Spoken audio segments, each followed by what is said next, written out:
Hopefully it worked. Hopefully it worked. We'll find out in a moment. Very pogger. Very nervous. Oh my goodness. Streaming on YouTube. Let's see if there's anybody who comes in off the live or after that's over. Just so you know, if you want to watch things that are more segmented, you can go to the Papa Got Leftovers channel. Shout that out. Instead of sifting through a whole live stream.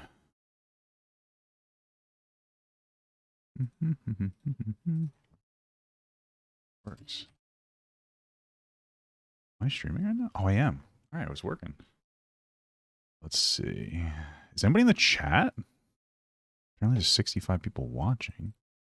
Bro, I'm such a boomer when it comes to this shit. Oh my lord. Oh my goodness. Okay. I don't know if I watch that. Let's see. Yeah, I'm okay. Shit. All right. All right. Oh wait. Oh, you guys are all chatting, and I just can't see it because my fucking thing's broken. I'm like, why is nobody talking? I have the chat right over here at the side. I'm like, why aren't these guys saying? Oh fuck. Why aren't these guys saying anything? And that's because my shit's broken. What's happening here? Let me refresh this bitch. Let me refresh this motherfucker. What the fuck? This is so bizarre. I'm not getting any thing. Huh. I'm not able to see any of the, maybe if I just pop this out, this would be better?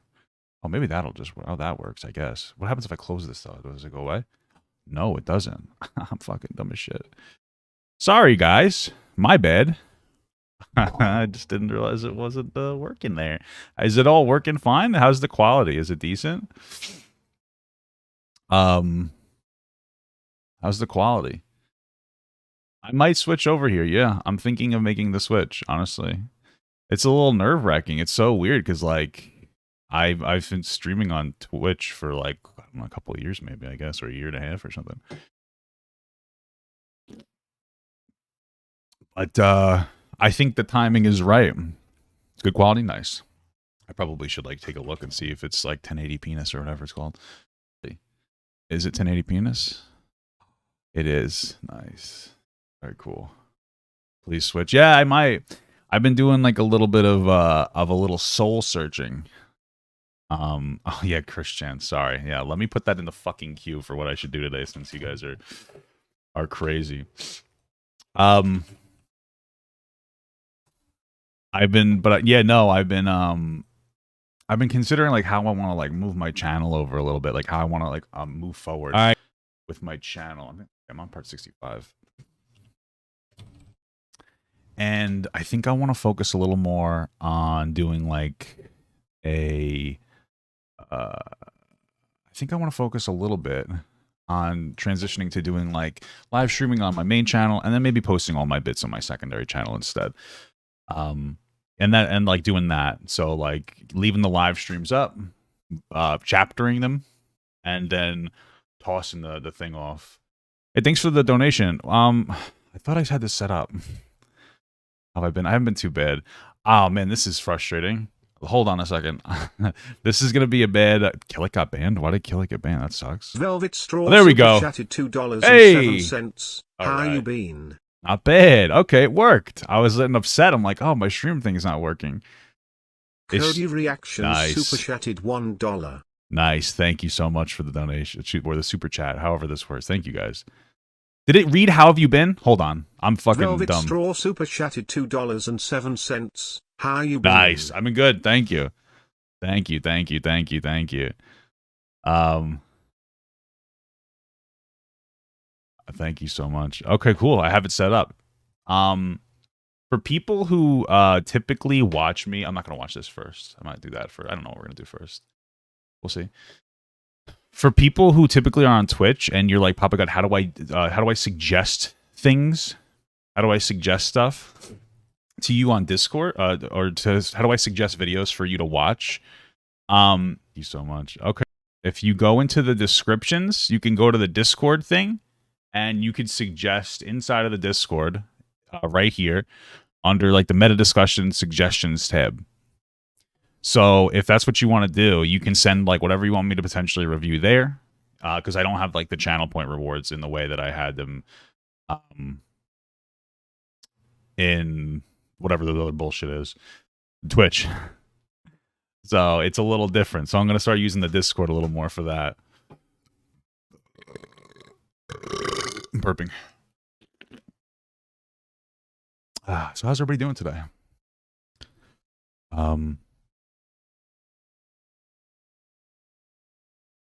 waiting for the thing to read it for me, because there's like a delay between the stream elements and the... Devin Armstrong super chatted $3.71. Papa, if you switch to YouTube, are you going to keep the streams up after like with Twitch?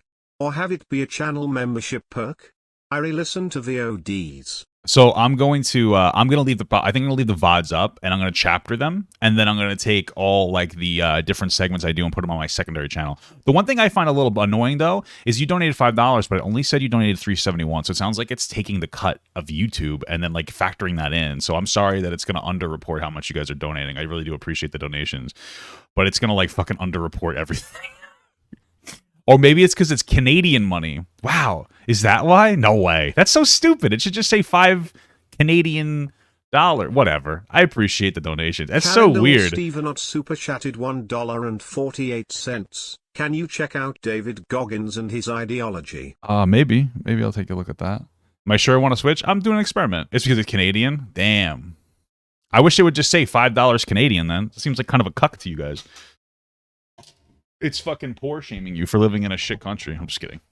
I turn my AC on a little bit. You find my fucking wedding ring. I'm not married.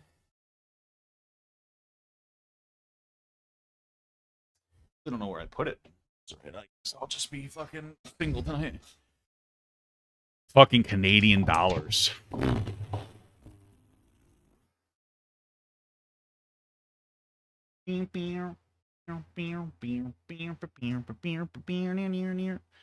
Papa, glad to see I can be in here and not have to be a member. Yep. I knew I should have spent my 70,000 channel points. Well, you can still spend them on something if you want. Yeah, that's funny. Man. Let's see. Yeah, if I'm no longer married, you do have a chance. That's a good point. Yeah, keep on keeping on. I wish there's a timer to see how long I've been live. After about 10 minutes, I'm going to start doing content. I started getting into a little bit of content for the day. Let's have some fun. It's so weird, though. Lando Flans became a member. Thanks for the membership. I appreciate that. I appreciate that. How long have we been live for? About 7 minutes. I'll get started in a couple minutes. I'll hang out with you guys a little bit here and there. Why'd I leave Twitch? I don't know if I'm leaving Twitch. I think I might leave Twitch. I don't know, man. You know, there's multiple factors on why I am potentially leaving Twitch. Number one is like Twitch isn't a good platform. It's a good platform to stream. It's not a good platform to grow. You know, you have to really plug and advertise yourselves on every other platform to pull people to Twitch. If you want, like, you have to have Twitch to watch somebody stream. You know what I mean? What's up, Tipster? How you doing, brother? You have to like have Twitch. Nobody scrolls through Twitch. You know what I mean? At least I don't think so. I certainly don't scroll through Twitch. So that's number one. Number two is I kind of want to shift a little bit to. I kind of want to shift a little bit away from my main channel. Raquel became a member. Hey, thank you so much for the membership. I want to shift a little bit away from like my main channel and like focus a little bit more on my off channel. I know it sounds weird, but like I'm gonna probably live stream on my main channel, leave up the VOD, and then put everything up on here. You know? Post on Discord. I'm live. That's what I wanted to do. I have to talk to my mods on the Discord. I knew there was something else I forgot to do. I basically do commentary, trending new streams on YouTube and do gaming and streams. Yeah, I don't know if I'm like a big gamer though. I know it sounds weird. Like I like to play games while I do content, but I don't know if I like to play games as content. Fuck, I forgot to. Okay, I have to talk to my mods. I knew there was something I forgot to do today, but thank you for reminding me. I'll talk to my friend. Well, my mod. Everybody's so such a.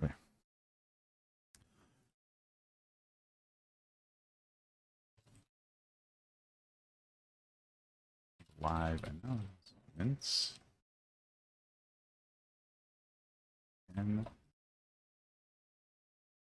absolutely.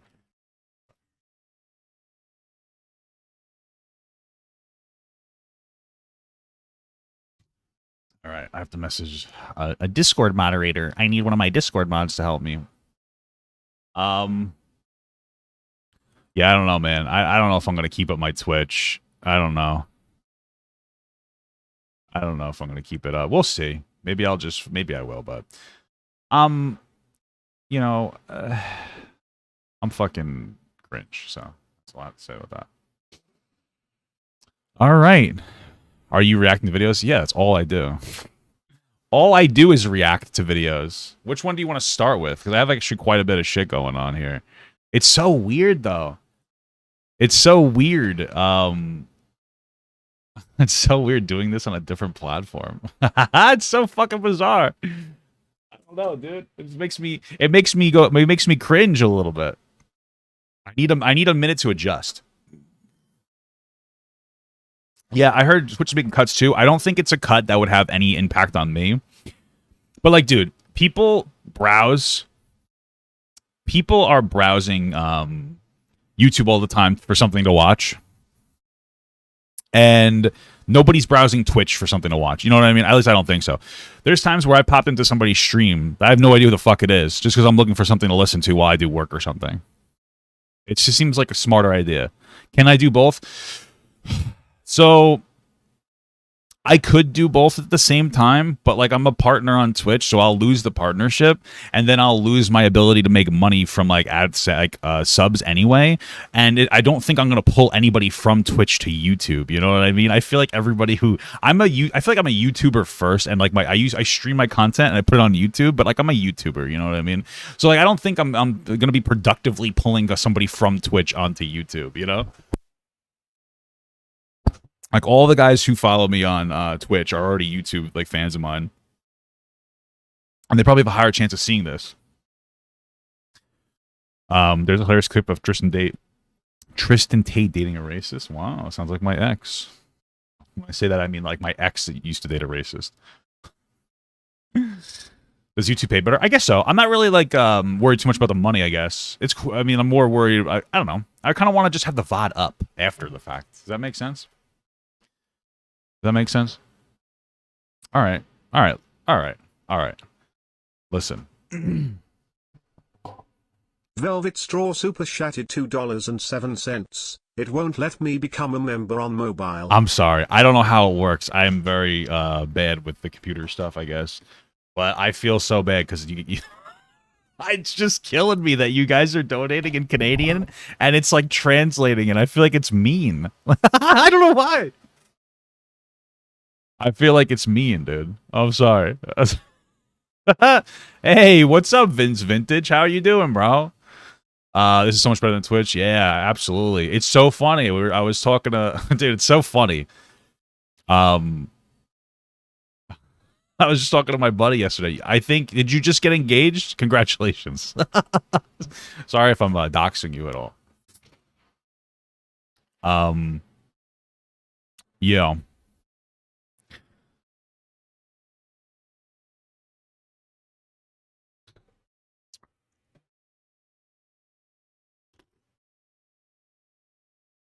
How can you take part in Sub Saturday? So I haven't actually. So what's actually interesting? I haven't done Sub Saturday in like years, but there is something that I have been doing. I'm going to keep referencing my leftovers channel. I think in the past, I want to say 2, maybe week, I've done 2 fan conversations and I posted them. So like, yeah, I did one 2 days ago. I did like a viewer chat for like almost 3 hours where I like let people jump into the Discord for a little bit and have a conversation with me. And then I did another one. Oh, I did another one 6 days or so, a week ago. So in this past week, I've done 2 viewer chats. So like when I don't really have a lot of content to do, or I'm feeling bored and I don't feel like doing content, I'll open up. I usually open up and be like, "Hey guys, pop into the Discord if you want to like raise your hand and you want to like chat with me." It's been a fun part. I'm trying to get back into like being a little bit more of like a better content creator and a little more fan interaction. Hey, thank you, man. I know who you're talking about. Haha, our boy T from out. Yeah. Well, not just him. I was chatting. I don't think this is a big deal to say. I was chatting with Dan Tavius, and he mentioned you when I was chatting with him the other day. Well, yesterday. It was funny. I was like, "What the fuck?" It's a small world, very small world. I heard my friend AP called into one of those streams. I don't know who that is, but probably. I don't know who any of them are. Yeah, maybe. It's fun. I just sit here and play WoW. And I talk to people like a fucking sub Saturday type thing. It's fun. Hey, from Portugal, how you doing, brother? I'm gonna get into content in a second. I'm just kind of like I'm just chilling right now, chatting with you guys. So, Tukmek super chatted $5. Hey, real $5, American it's money. Young Papa got here. Yeah. Welcome home to the right platform. Thanks again for signal boosting my parody video of you, Papa X. Oh yeah, of course. Just so you guys know who's ever popped in here, if you want to suggest content to me through Discord, my Discord's in the description of like the live, and you just go into the suggestions tab. Somebody already sent me a rap. I don't know if I'm going to watch that, but AP is the original goth mommy. Oh, wow. Okay. Very interesting. Very interesting. All right. I'm going to pause the alerts, which means that at one point I will unpause the alerts. You understand? So you don't worry. If you ever send me something, it won't go to waste. All right? Listen, lately, I've been browsing TikTok more. And for whatever reason, TikTok has been showing me some of the weirdest drama that I've ever seen. But it is really weird. So this is Brittany, Jade. No idea who these people are. 2.3 million followers. I feel like somehow it's more likely that I'll know like a sub 100,000 YouTuber than like a 5 million TikToker. It's weird. Maybe it's just because I'm on YouTube. I don't know. Anyway, there's a couple of apology videos of her crying or fake crying because she did something kind of messed up. And I wanted to show you guys basically what happened. Okay. Basically what happened is this girl wanted to go on a Royal Caribbean cruise for free. So she made this video here basically saying that one of her children's died at birth. And this was like the anniversary of it or something. And she was really sad. And, yeah. Okay, let's just watch it. How cool would that be? A trip on a cruise ship. Yay! How cool would that be? For a birthday? Yes. We could do it for your birthday. Okay. All right, so just go along with what we have to say, okay? We are entering to win. By the way, I don't know why she posted it like this. Just go along with what we're going to say. I don't really understand why she posted the full thing. I think that she accidentally posted this full thing. Your Royal Caribbean cruise for Levi and Cove's birthday next month. And why we think we should be chosen to win is because when they've been through a lot. And haven't you, boys? I love how, I just want to know, they don't know what's about to be said, but the parents said you've been through a lot, and they're performing. They've got their kids. I don't know how old kids are, because I'm bad at like reading stuff. What are they, 7, 10? They could be 15. I don't know. But these young kids, she's just like, go along with it. They've been through a lot, and this kid's drooping his head. He's like, yeah, I really have been through a lot. Here, honey. When they were born, they had a triplet brother who they lost. And this is terrible. very sad. They talk about him frequently. This kid's just laughing. But they never got to meet him. So just, this would just be an opportunity. Yeah, they really miss their brother, and it has caused them great emotional stress throughout their childhood, grieving their triplet brother who they lost in so sad in the womb. don't have a brother. I know, and that's the unfortunate part because we lost him They're so still in young. denial. Wait, okay, so this kid goes, we don't have a brother, which communicates to me that they actually like that they're not performing anymore. And now they're actually sad, and they don't want this to be true. They're traumatizing their kids with fake information. They're still in denial What because are you of talking how about? What are you talking about? Oh, wait a minute. you're triplet. Lawrence. Wait a minute. Lawrence. Hold on. Well, I'll edit that out, okay? But put your arms around each other. In loving memory of Lawrence. It's just so fucked up. Hold on. Please, Royal Caribbean. Hold on. Bless these boys on their birthday. Okay. Did we meet? All right, so listen, my wife is in the chat, and she says, I think it's a trend. Like, you say something absurd to see how the family reacts. Okay, so now, okay, I watched through this, and I watched through a few of their, like, apologies, and at no point do they even say that it's a prank. But now I'm looking, it says it's a fucking prank in the description, in the hashtag. Wait, so this is actually a trend. So this is a trend of saying something really fucked up to your kid. And seeing what their reaction is. It says hashtag, a lot of hashtags, like identical twins, but hashtag prank and hashtag just jokes. Wait, so this is satire. Wait, hold on. So the way that they responded to this joke is I would have been like, yo, bro, sorry, I crossed the line, but it was supposed to be like part of a trend, which is still kind of fucked up. But they don't say that like at all. Hold on, I want to see what their reactions are. I have to rewatch them. Did I miss they're something? currently going through that. And if I say I knew what I was doing, then you don't know me. I love you too, wife. Thank you for watching my stream on the way.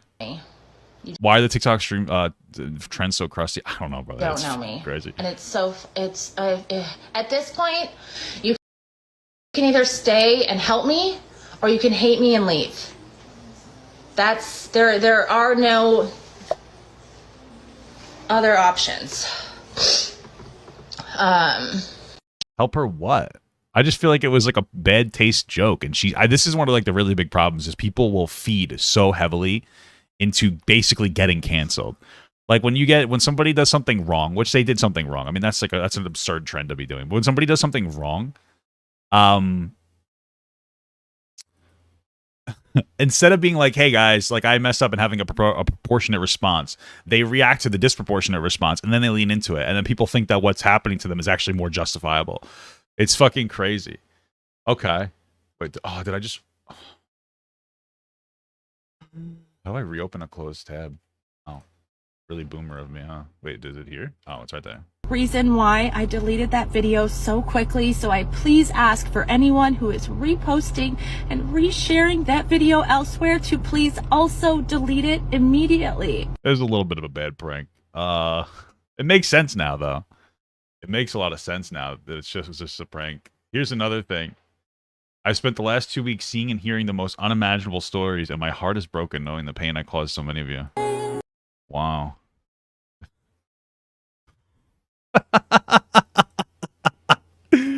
Oh, she's crying. No family should ever have to lose a child, yet I have realized, though, your videos that far too many of you have. Sure, okay. Yeah, well, it's a little bit of an insensitive joke, but now she's crying.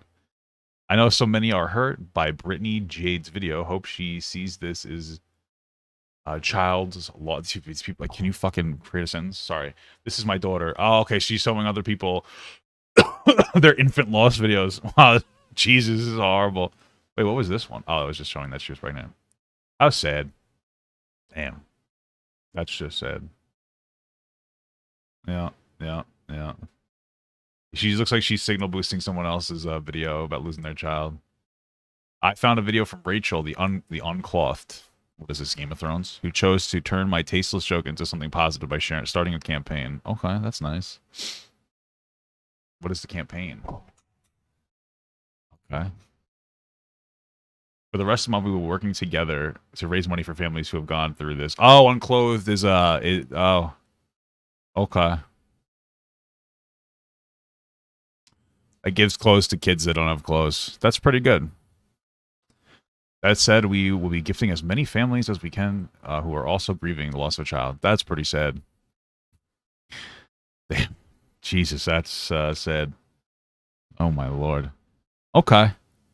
Well, let's see the other apology.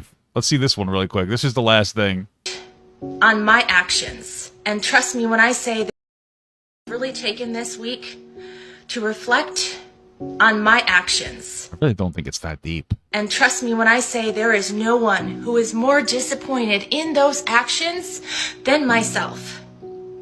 I mean, there's probably people a little bit more disappointed. You know, the ones that had their children die. But, okay.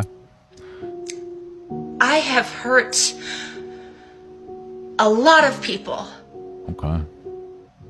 And I needed to share The this music is for incredible. the ones who I hurt. For the mothers, for the fathers, for the families, anyone and everyone. Hey.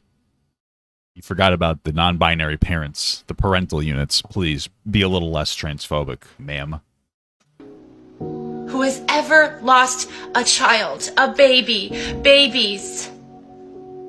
I am so sorry. I am so sorry that you have already been through the greatest pain of all. I am so sorry that I brought back that pain for you. No, it is not fair to you that someone like me, who has not been through that pain, chose to speak and joke about such matters. I don't expect anyone to forgive me, but eventually I will have to learn how to forgive myself. I know there are no amount of apologies. Forgive yourself. Bro, this is the energy you'd have if you got drunk and you killed like an entire family in your car on accident. You know what I mean? Like manslaughter. This is so disproportionate to me. Or words that could ever even begin to fix or ease the amount of pain that I have caused to so many of you. And for this, I am deeply, deeply sorry. Wow. I have really taken this week to reflect. Wow. Really. So listen, here's all I want to say, okay? Good thing my Mama Gut was in here to point out that this was a prank. Here's my thing. First of all, the prank's kind of fucked up. You're telling your own kids that they have a child that died. Oh, that's horrible. Like, what are they? Oh, you had a brother at, like, birth and it died. That's terrible. But the joke, I think the trend is about trying to traumatize your kids for TikTok, which is probably a conversation there to talk about. I think it's sad. It's kind of messed up. I don't think it's that big of a deal. I don't know. I grew up getting, you know, basically bullied by my family, and that's what families do. They pick on. We call it picking on. Pick on the kids. You know, it's fun. It's insensitive. I think an apology is definitely in order. You know, this video was, I think, taken down very quickly. But they're disproportionate, bro. They didn't even acknowledge, like, at once, unless people are clipping around out of context and say, like, hey, it was a really bad, like, prank, sorry. But that's all it really needed. Like, hey, guys, we fucked up. I'm going to stop posting for a little bit because, like, I was insensitive. It was a bad prank. I'm sorry. And that's it. But instead, it's crazy. It's fucking crazy. People are having, like, this meltdown. But that's the social media for you guys. That's social media for you.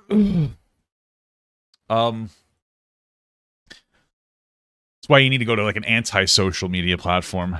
Somebody asked me, did I talk about the new Mikayla drama? Do you mean the Mikayla drama that's on the screen right as you asked me that question? That wasn't a knock at you. I just meant that as, like, a, you know.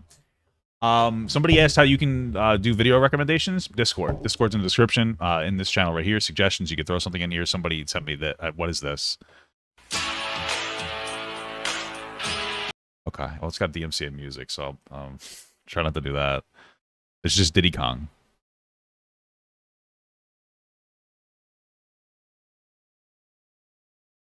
What is this?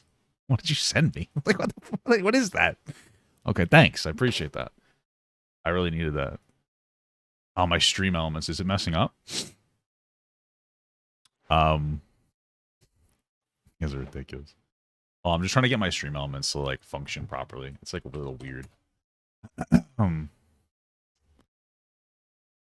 No, it's okay. It was funny. It was a funny thing. Don't stress out about sending it to me. What's happening here? I'm upset about this. This stream elements nonsense. Reset the session. Okay. Push this. Put it back out there. Try again. Thank you for the donation. It'll read it eventually. Thank you for the membership, though. It's annoying. Stream elements sucks for YouTube. What the fuck? What's happening here? Fuck you, stream elements, you bitch. I like that. Well, I can't watch the music with the thing. Okay. Oh, that's Christian on the screen. Yeah, it is. Discord link. It's in the description of this video, brother. Of the live. Bro, what the fuck? Why isn't Stream Elements working?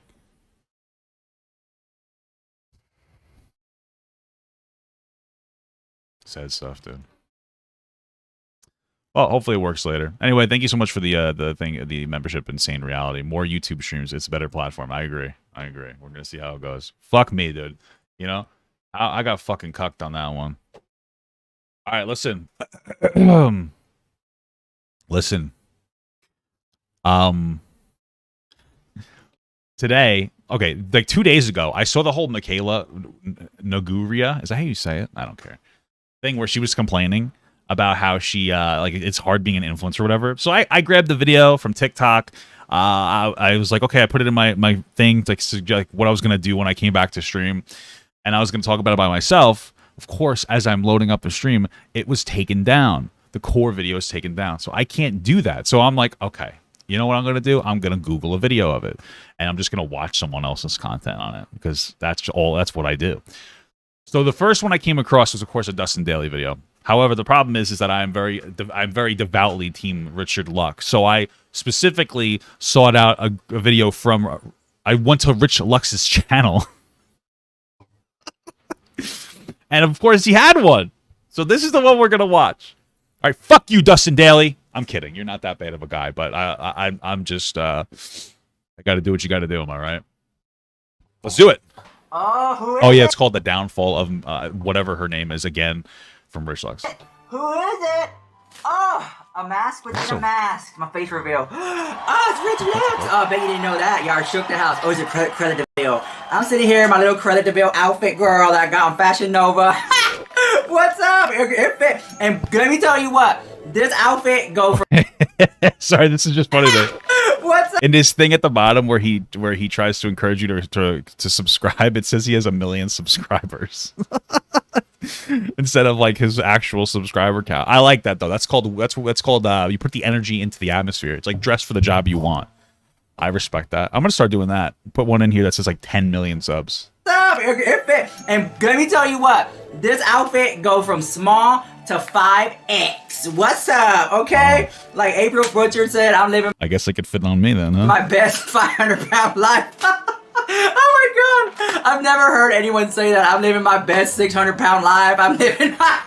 Who says I love it? Okay. I'm living my best 700-pound life. That's how much that's how fat I am. Okay, let's talk about today's drama. Before we get into that, I want to say a big thank you to everyone who supported. He's manifesting. Yes, thank you. That's a better word. The Rich Lux palette. It's super cute. It's just, I love it. It's super fantastic. It has a. Should I get this palette? I'll ask my wife. When my wife comes in here, harass her and ask her if she wants this palette. A mirror. Thank you guys so much. It has all the ingredients on the back. It even comes with stickers too. It's just like, thank you guys for those who supported the palette. And if you want, I'll put the link down below if you're interested. And also, I'm wearing the Rich Lux lashes and I have those here. And I'll put that link down below as well if you're interested. I love this. And so I love working with independent brands. And I do want to say a special thank you. Very quickly, this video is sponsored the house by AdamandEve.com. Thank you, AdamandEve.com, for sponsoring this video. You can use code LUX to save 50% off. Like free $10? shipping Oh, for the United States and Canada. Exclusives do apply. And it's not all about adult toys on AdamandEve.com. They also have amazing lingerie for men and women. And I freaking love that. If you're into lubricants and condoms, they have that there. 50% off plus this video get monetized. Jesus. free shipping, name brand products. And use my code LUX. And let me tell you, when you're in a relationship, it's a lot of work. You got to spice it up. True. Get you the handcuffs. Personally, relationships are a lot of work. I haven't actually needed to spice anything up with my wife, though. You know, that's one of the cool things about it. We are very, very compatible in that aspect. Do a little mass, you know, have some fun. But anyways, definitely check out AdamandEve.com. You can use code LUX. And thank you so much for sponsoring this video. Let's get on with it. I'm kind of emotional. I saw this video earlier today with April Butcher. I can't even talk how emotional I am. So she posted this video. So for those of you who don't know, I had a little gathering with some friends and family to celebrate, you know, the palette and just the accomplishment of the palette coming out and stuff like that.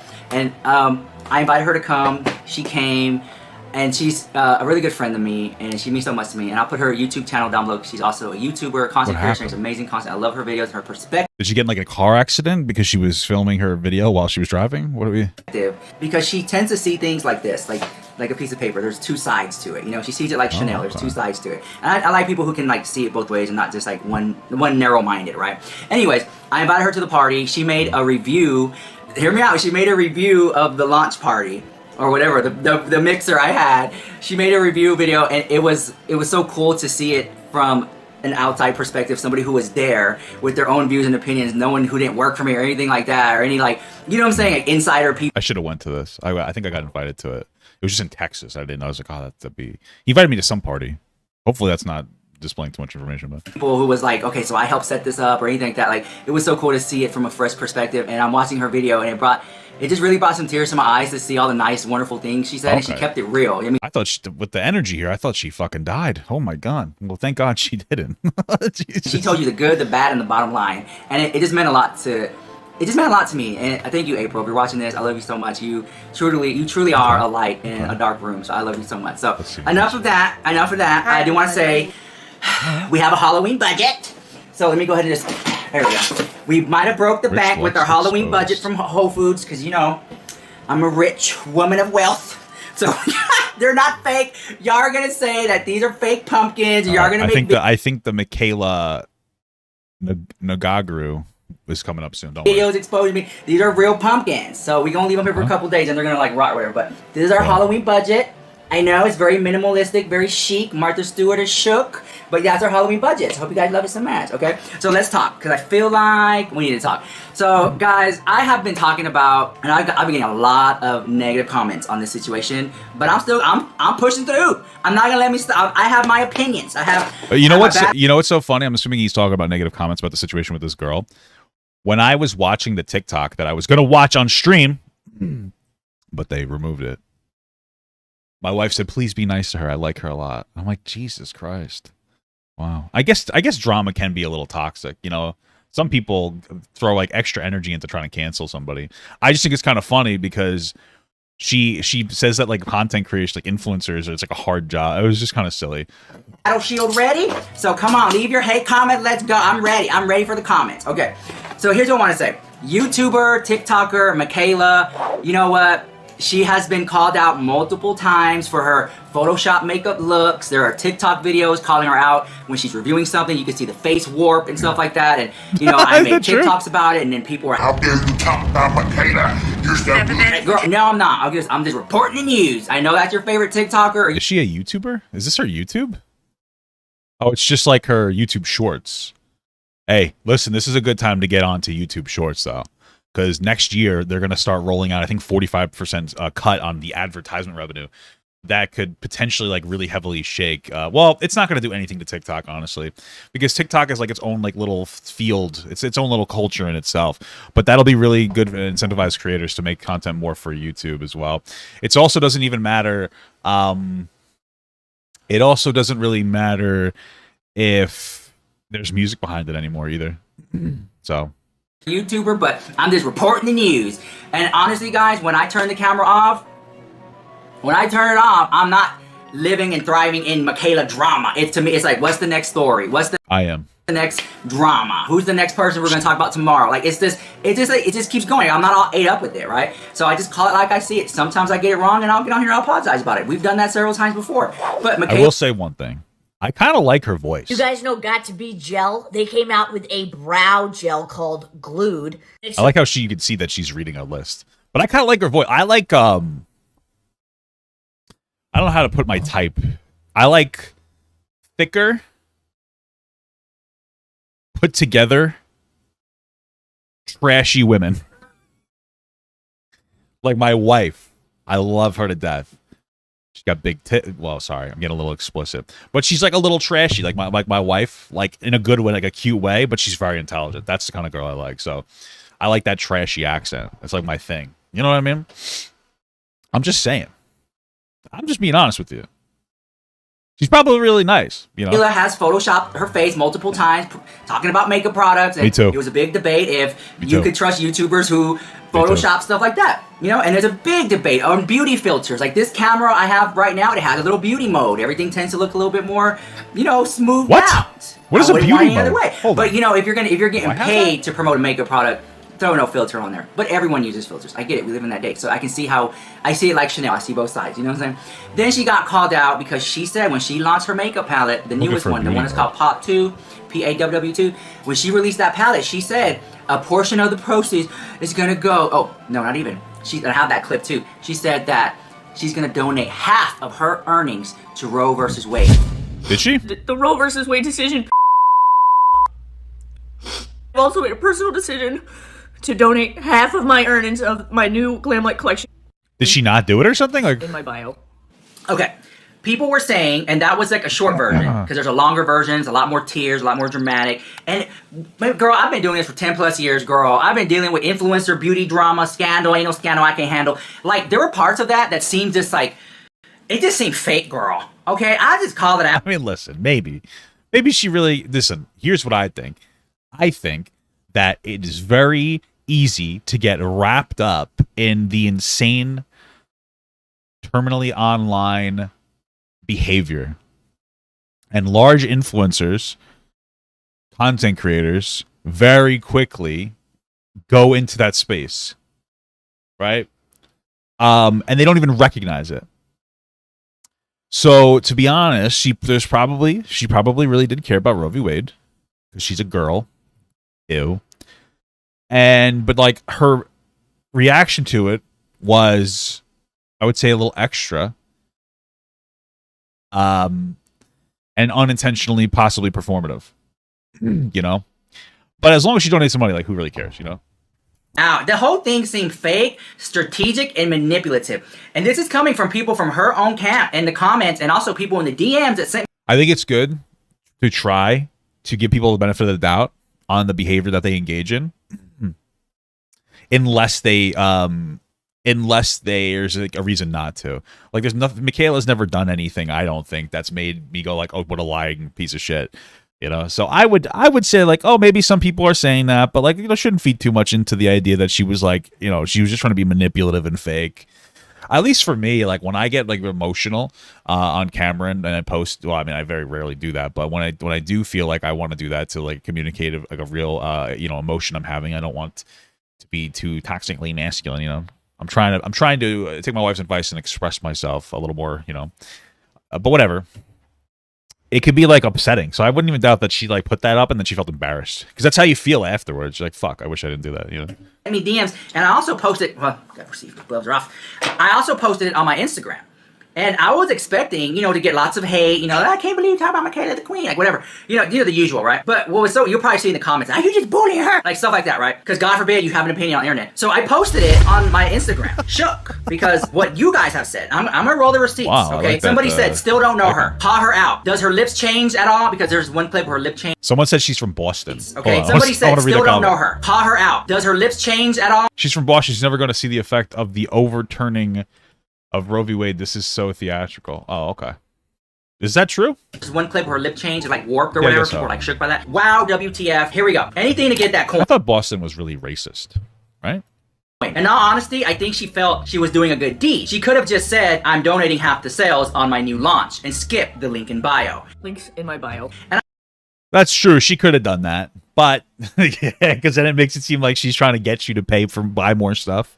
But if she does get you to buy more, the logic follows itself. It would conclude that she's donating more money, right? So if she makes more money off the pallet, she's donating more money to Roe v. Wade. I don't think it's, again, I think that's like influencer mode. Like, people have brain rot influencer mode. I don't think it's that big of a deal. It's not something to like, I don't think it's something to like shit on her for. And I kind of agree with that. We have yet to see a check. We have yet to see her donate the money. Well, I mean, why would we're not, she's not going to publicly come out and like, hey guys, here's the check I cut to XYZ. That's like you would just believe her. I don't know. I mean, I guess she could lie. I don't know why we would assume she would. Money, half of her proceeds. What we did see, have it right here, hold on, is following after the launch of her palette, she went on to buy a $2 million house. Hey, good for her. I've been wanting to get a new Dodge Challenger. So guys, I want to know, I'm opening up a new, I'm selling,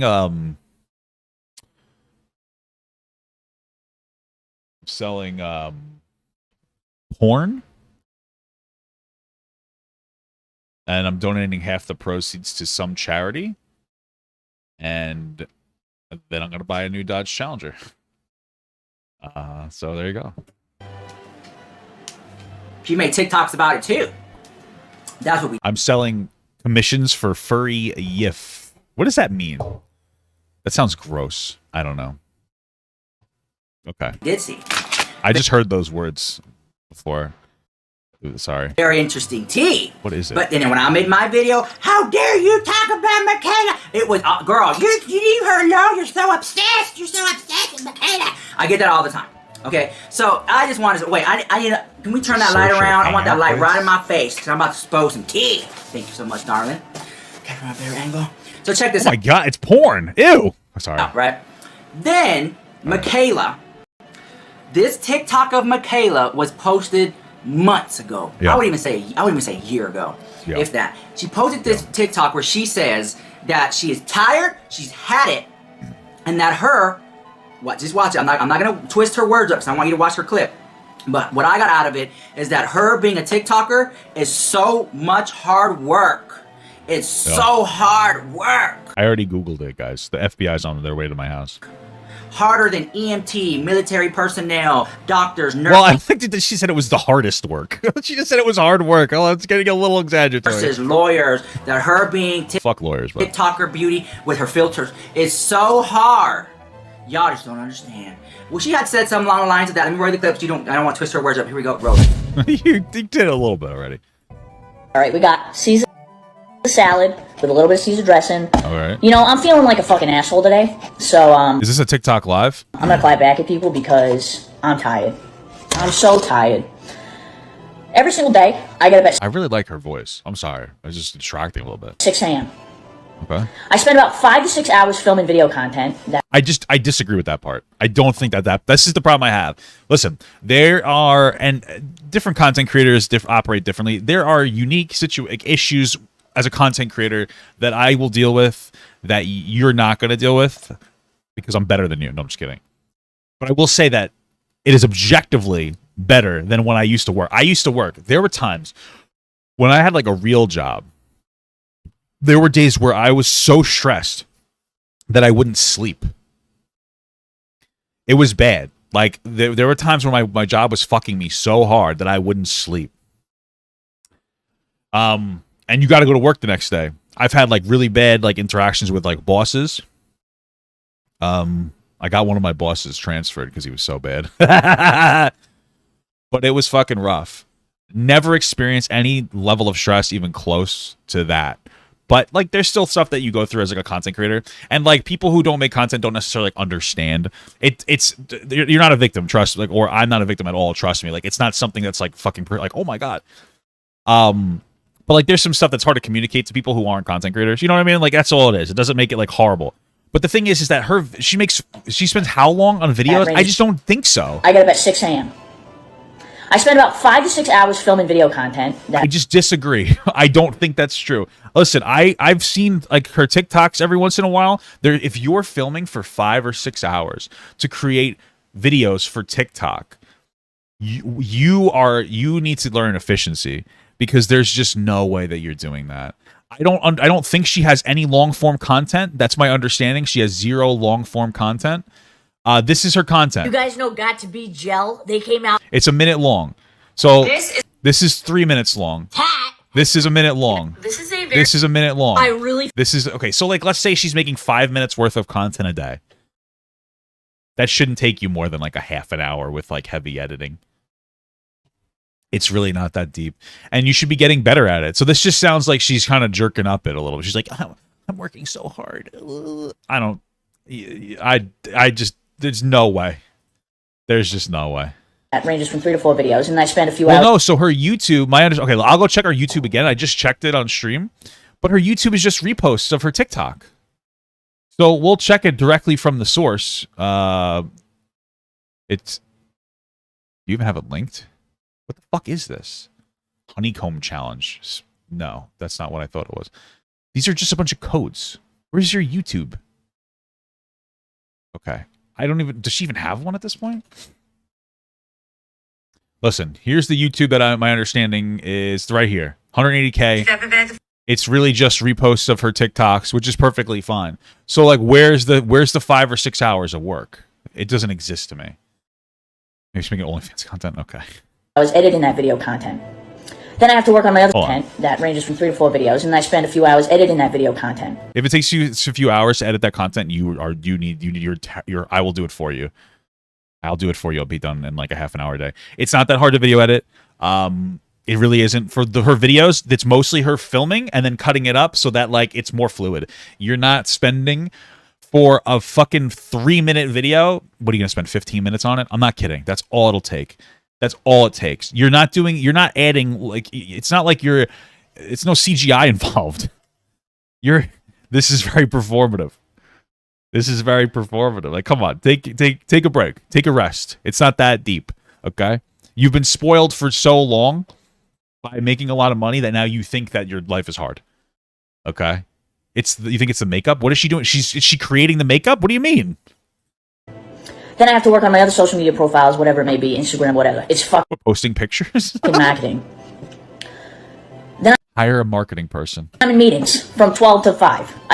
It doesn't, the editing, uploading to different platforms doesn't take that long. You just have to upload it to the other platforms. I just finished working. It's 5:19. Okay.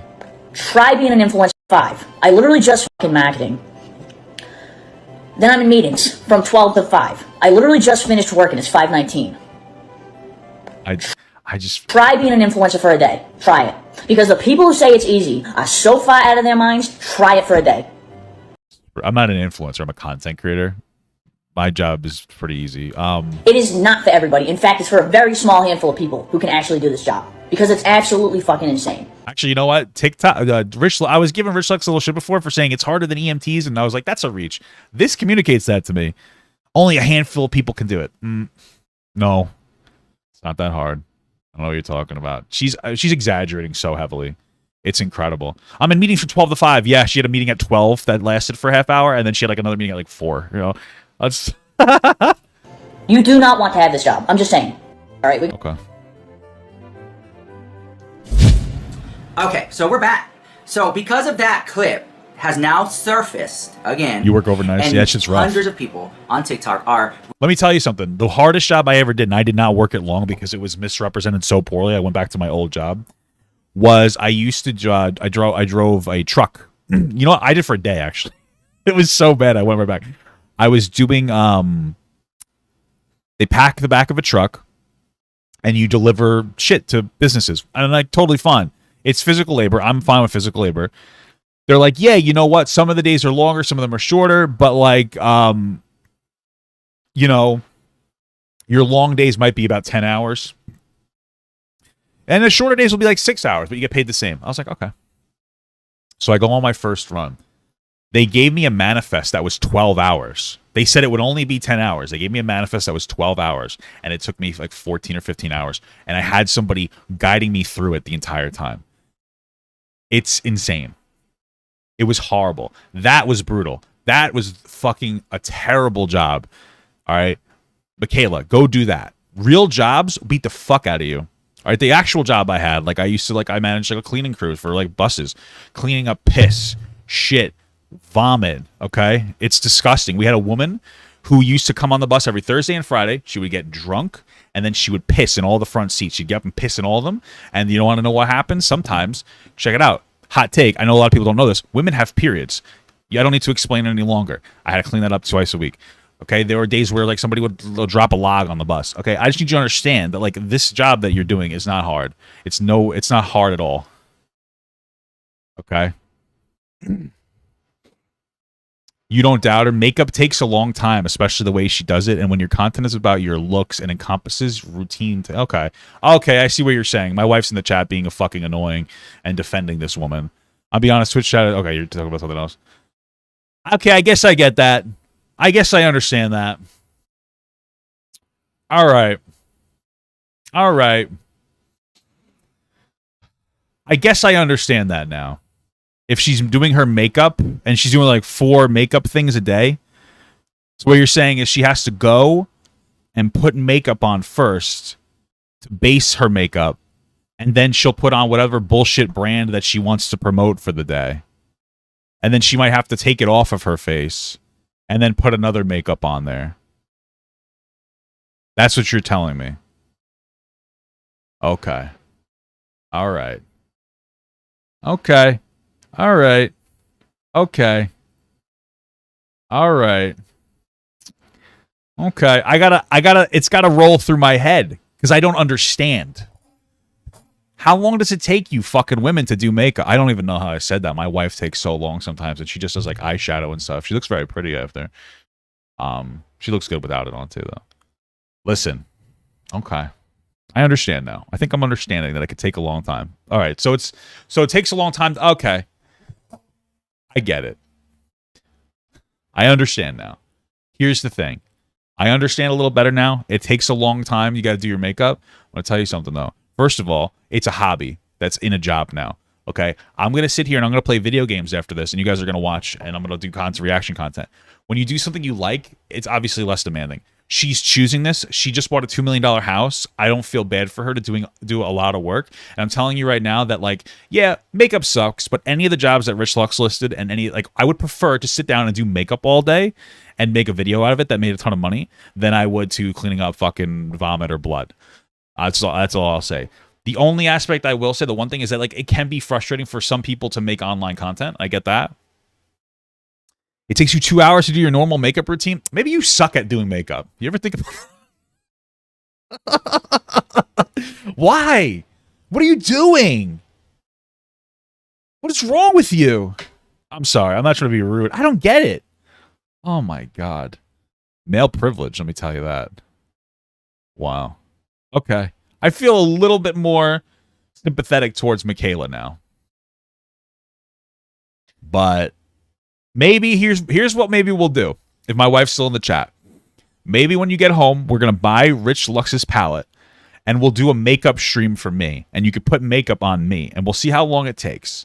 And we'll really test out if her job is that hard. How does that sound? Reacting to that clip of her saying that it's so hard being TikTok, y'all just can't understand.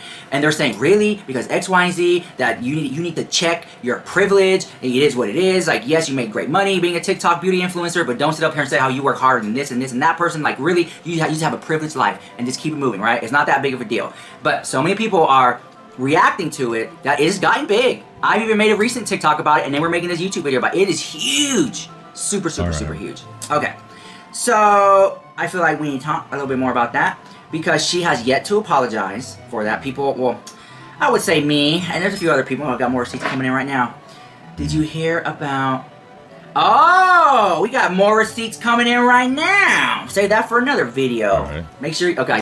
God damn it, Rich. You're going to make me watch more videos. If you made it this far in the video, leave a music note emoji in the comments down below if you can find it, because I know the Android people, they probably don't have emojis. I'll do that for you, Rich. But just leave a happy face. How about that? Okay, so let me know if you're making this far in the video. So that's the tea with Mikayla.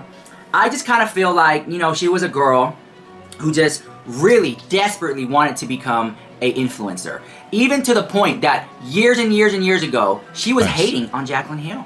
Because there's a receipt, and you'll see Jaclyn Hill showing her house, and Mikayla comments, must be nice, something about being rich or something like that. And then now, she's like, Jaclyn Hill's butt. Okay? Girl, Mikayla, and I'm not trying to, like, go in that hard or whatever, but Mikayla has been wanting to be an influencer so bad that she used to talk down on influencers. Okay, and now that she's an influencer, really, she's getting the backlash. Did she say? Can you show? Could you show that? Is there just like a video of her talking down on influencers? What it is to be an influencer. Hey, when you're an influencer and you're on fire and you're doing good, people are going to talk about you. People are going to make up rumors about you. People are going to leave negative comments. People just ain't going to like you. That's true. The people should not make up rumors though about people that get popular. That's all I'm going to say. Hot take. That's the only thing that I think is a little ridiculous. Why them, not me? It's just that's just the way it is. There's a lot of jealous people out there, and that's why you have some YouTubers or celebrities, whatever you want to call it. You have some people who really live their life openly and show everything, and they're used to getting those negative comments, so they just go with it. And you got some celebrities who live a very private life. You will rarely see their kids. They'll never really show you their new bags or cars or houses that they buy because they don't want all that chatter going on about it. So Mikayla, she lives very openly. There's clips of her showing every time she buys a new designer bag, she shows it, and people get all upset about it. That's just... You know, I should do that. I should do that. We don't get designer bags, though. My wife and I, we have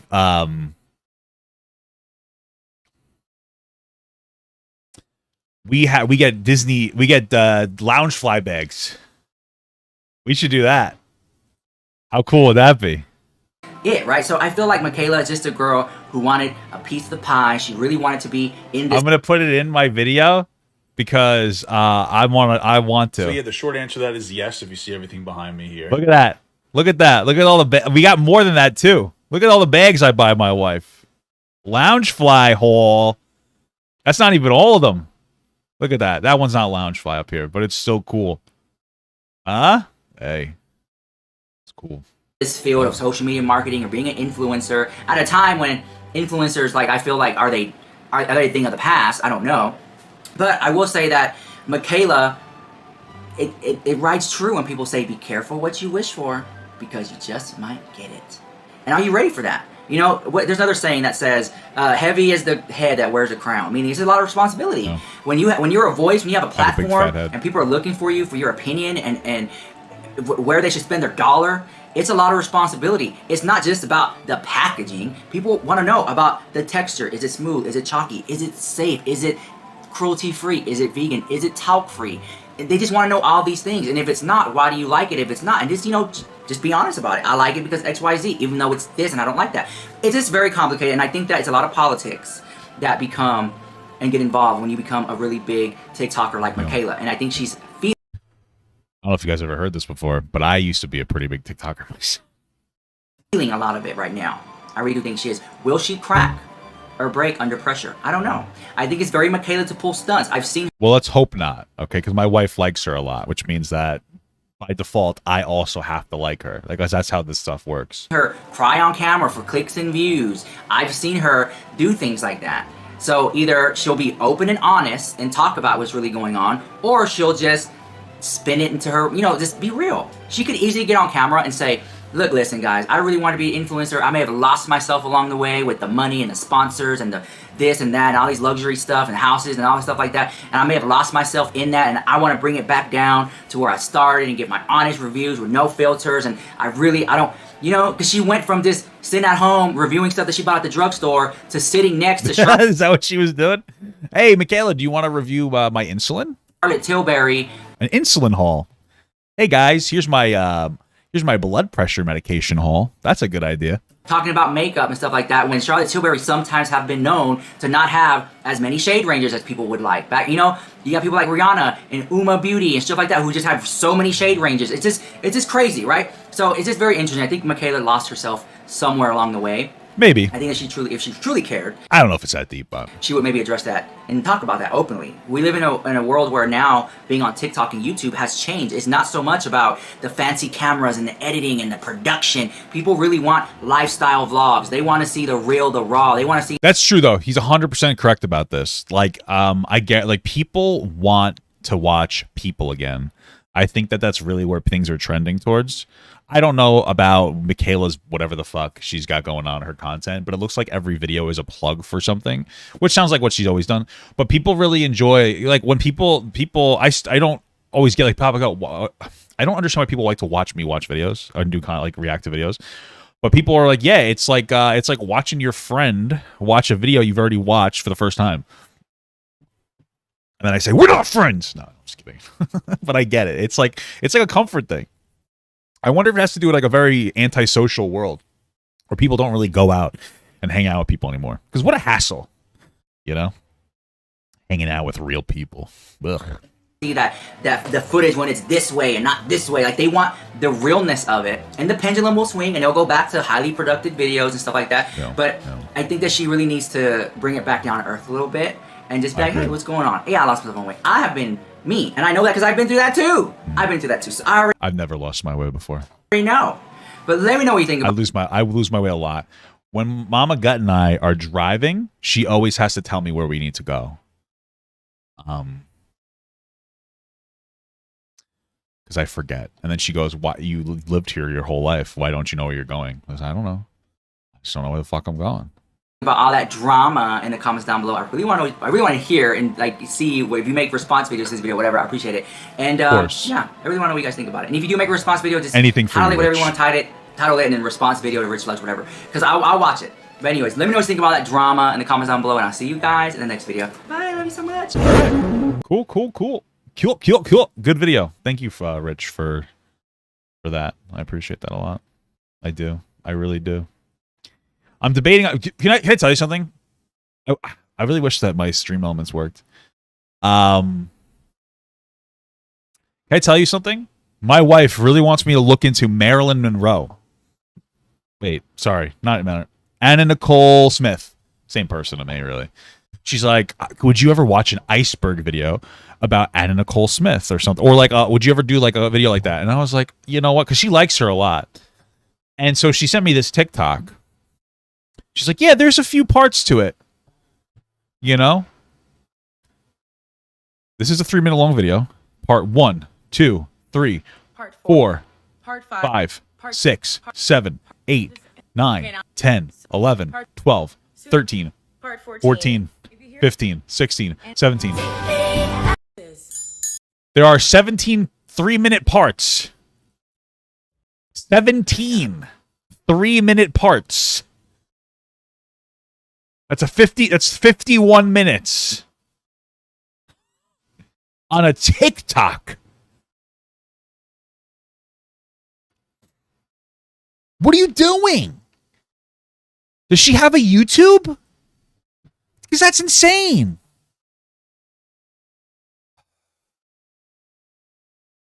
Where? TikTok, Instagram, Twitter. Where's your YouTube? Wait, there it is. I found it. Wait, hold on. She has YouTube in her bio on her Instagram. It's fucking MTV. Why? What are you doing? I hate this woman. Is this her YouTube? Does she have the Anna Nicole video here? 2 years old, bro.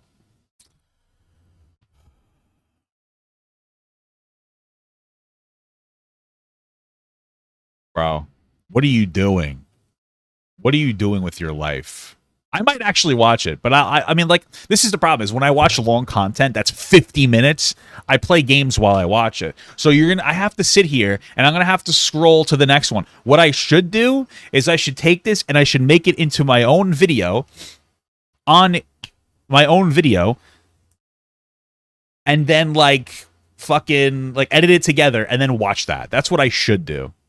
I think I might do that for like tomorrow or something. Because that's insane. What a psychopath. Fucking nuts. Fucking nuts.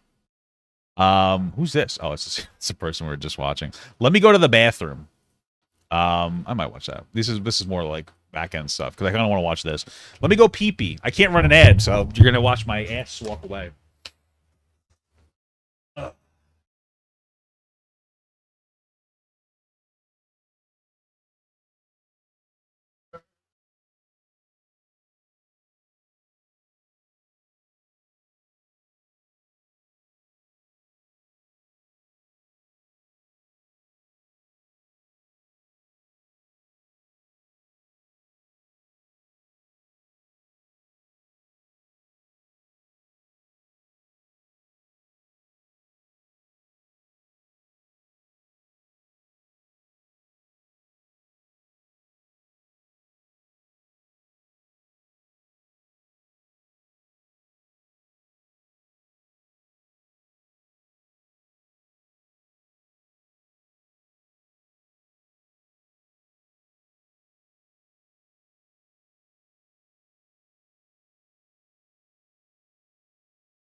Am I allowed to do karaoke on here?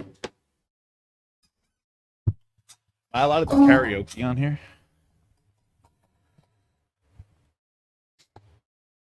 I wonder. Spilling crumbs. I have crumbs on my desk, and I put them into like this this small little container, you know, for medicine. And instead of throwing it out, I leave it there. So every time I tug on a wire, it spills all over me again, and I have to re-clean it up. It's like a childhood game or something.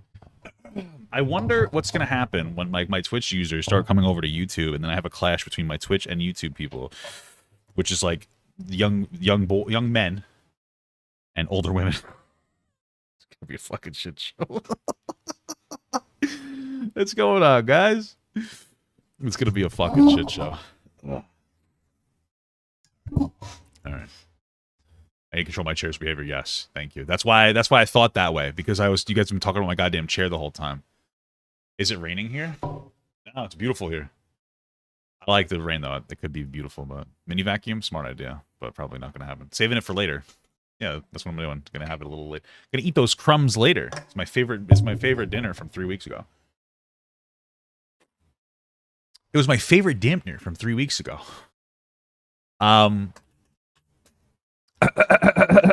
Okay. I want to watch this. This is from JustPearlyThings. It's another one of those womanosphere. Well, it's the manosphere. Women aren't really allowed to be championed, but it's called Truth About the Whale Syndrome. I think that's about being fat, so that'll be really interesting. Interesting listen. Let's see what we got here. It's just saying people have been talking about this video on TikTok. That's why I like saw it, and so I'm interested in watching. Saying you got called fat when you were younger, so now you're going to call someone else fat to try and make them feel bad. I feel like that. I'm just like, it's not to make them. It's not. No. It's not to make them feel bad. Or maybe they should feel bad enough to get on the treadmill and run. Yeah. That's what I did. I ran. I swear to God, I hit 200 pounds. You know what? I hit 200 pounds. It was the worst day of my life. And some dude at work was saying, "Oh, I would never date a girl over 200 pounds." and I carry the weight better, so I'm taller, right? Yeah. So I don't think. No, I don't think this is angry react. Is this angry react? Wait, what? Wait. Are you fucking serious? No. Wait. Wait a minute. Hold on a second.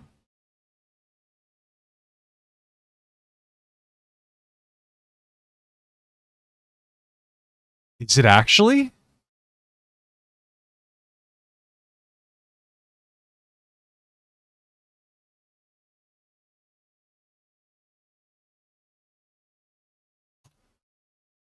Hold on a second. Angry Reactions is the most positive, most beloved man on this app. Until it comes down to his relationships.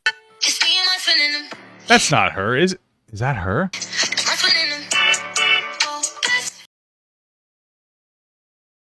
That's not her. Is that her? This lovely lady, this is his ex-girlfriend now together, not together. And the top comments are not happy. Someone says I can't watch this up and down toxic stuff anymore. Wait. Another shorty said, you deserve better, girl. I can't acknowledge this. No. Is that her?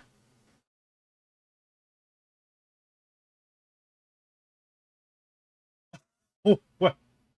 Wait a minute. Is this actually her?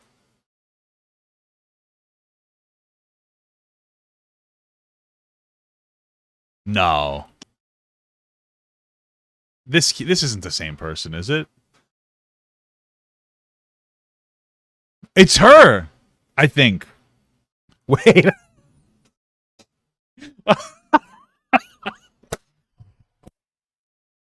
Holy fuck. Bro, I just remembered. She reached out to me when I was still on TikTok, and she's like, hey, can you help me out like setting up a stream or something a while ago? I didn't know it was her. Wow. It's fucking her. That's what makes sense, because I reached out there in DMs as we were talking a little bit about like me coming on like the show or something in some capacity or whatever. I didn't think it was. She's like, oh, we missed you on TikTok. I was like, okay, like thanks, I guess. But I didn't realize that it was somebody I've literally talked to before. Wow. Okay. Very cool. Wow. I'm not gonna read. I don't care why they broke up. Like things just don't work out sometimes. Wow. Okay, let's get back to the video. I just didn't realize that that they broke up. Wow. Was he ghosting things?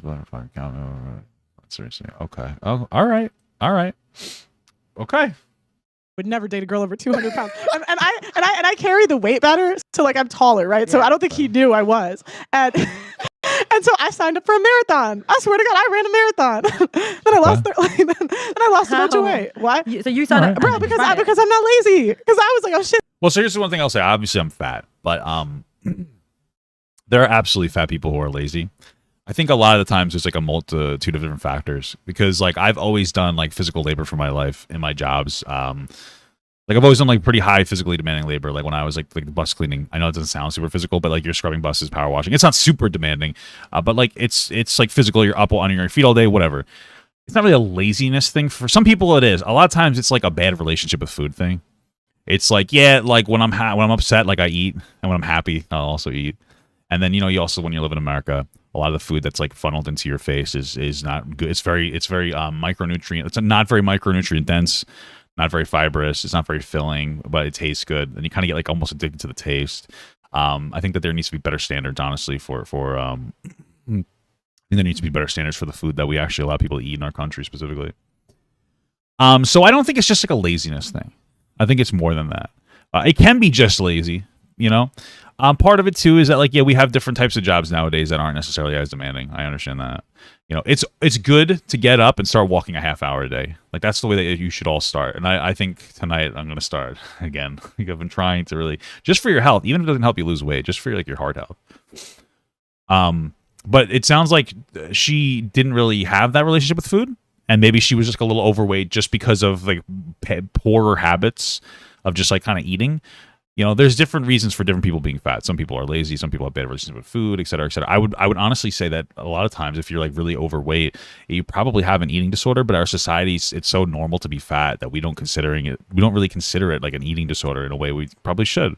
So this is a problem. And then, you know what we do instead? We say you're not a whale. You look great. You're not fat, even though it is what it is. Well, you don't need to just tell fat people that they look worse just for being fat. Like, I mean, this is kind of weird and rude. But okay. You deserve love. That's the worst one. Everyone deserves love. No one deserves anything. We do need to strike a balance, though. You don't think you deserve? All right. You earn it. You don't deserve anything in life. What do you think men deserve then? If Well, I mean, like you're saying, fat people don't deserve love. If your argument is, hey, nobody deserves anything, okay, I can get on that. But like, if you're saying fat people don't deserve love, then I'm just like, or fat women. What is that? Why? Well, for what reason? Like, there are such things called fat men. They like fat women. I happen to like overweight women. There are some skinny guys that like bigger women. Like, why is it? Like, it might hurt your ability to get a date or get a relationship for being overweight. That's true, or can be true, right? But that doesn't mean that like people don't deserve love. I don't understand. They still deserve love. I feel like. What is the guy that approached you? Does he deserve love? But you know why what? didn't you give it to him? I said to him, because baby, he's not for me. I said to him in my dad's accent as well. So funny. I said to him so many. I feel like everybody deserves a chance at love, except for pedophiles, obviously, unless they love bullets. But not everybody's entitled to love. You need to be a good person. Your weight isn't the only thing that defines you. If you're like a real dickheaded piece of shit, like you're not going to find somebody. You need to be, somebody who's like caring. Listen, there are multiple different things. Body is obviously like a factor. There's level of intelligence. There's like your work ethic. There's a lot of different factors in that make up a person and what value they're going to bring to a particular relationship. Yeah, it's just interesting that there's like more weight. Funny joke on weight than there is on something like dedication or like hard work, things of that nature, things that like really round out a relationship. Because at the end of the day, like especially when you're in a relationship, and especially when you're with a woman, there's probably a chance that she could gain weight after you have a baby. And if your number one focus is like just weight, yeah, of course you're going to be miserable, and of course it's good to like help them lose weight if you want your partner to lose weight. I understand that in like a nice, kind way. But there's a lot of different factors, like how good of a mother is she going to be? Is she going to work? How attentive is she to you? What are the different things? Because I know with my wife, she works. She's very intelligent. I talk about it all the time, but she's a behavioral specialist for adults with intellectual disabilities. She's very intelligent. We have stimulating conversations. She's very beautiful. I like heavier women. Our sexual chemistry is incredible. she provides me with emotional tendering, I guess you'd say. We both provide each other with this stuff too. But like, you know, when I'm having a stressful day, I can sit down and I can talk to her without feeling like she's going to criticize me for having a bad day. That's a really big one, by the way. And I've seen people in the manosphere that will say something like, "Well, you shouldn't ever confide in like a partner." You know, it's silly. That's like dumb. If you can't confide, if you're dating somebody that you feel like you can't confide in, don't date them anymore. It's called setting a standard and setting boundaries. Right? There's a lot of different things. Like I know my wife, she cooks for me, she cleans for me. She's gonna make an incredible mother. There's 1,000 different things that go into what makes somebody like a good partner to be with. It's not always just being overweight, and you should always try not to be overweight. Let's not pretend that it's okay, like it's a good thing, but it is okay. It's okay to be overweight. Like you should always try to be better in general. But if you're not overweight, you're going to be something else. Like, you know, maybe you're a condescending dickhead. You know what I mean? Like, there's so many different things. Maybe you're unintelligent. You should always work on yourself in general. But I don't think that we should always, like, hyper-criticize one aspect. Because what the reality is that there's, like, 1,000 different things that make you a good and a bad person. We very heavily centralize around ones that, when we look at that person, makes us feel, they go, ew, right? Like, that's what it really comes down to. A lot of it comes down to, like, you're just uncomfortable with that person existing. Okay, you don't need to express it. You know what I mean? So many times in the nicest way. Listen, bro, I'm not interested. I have a boyfriend. You seem like you're a nice person. I'm not interested. Yeah, please. You seem like a nice bloke. Leave me alone. If you say that to someone a few times and they're still not getting it, do you know what? Wait, do you hear that? It's the world's smallest violin. I wrote. The guy who's running with you does not tell you that he likes you. He's 54. How many guys run with you? That's even more impressive. A 54 dude running with you in the morning? Running with you. My dude's putting in shifts. Listen, where's the love for that? He didn't pass out. That's borderline abuse. Like if a 54-year-old is Pearl dating a 54-year-old? Was jogging with me just to say, yo, you look good, bro. Even if this gay guy's doing that, thank you, my dude. Thank you. Is he gay? I'm confused. Do you think you have pretty privilege? I think all women, to an extent, have pretty privilege. Well, like, yeah, everybody. It's called the halo effect. Everybody will have some kind of a privilege based on like how attractive they are perceived to society. So yeah. Oh, I'm so glad you said that. Yeah. Do you think whales have pretty privilege? I love They whales. should have pretty privilege.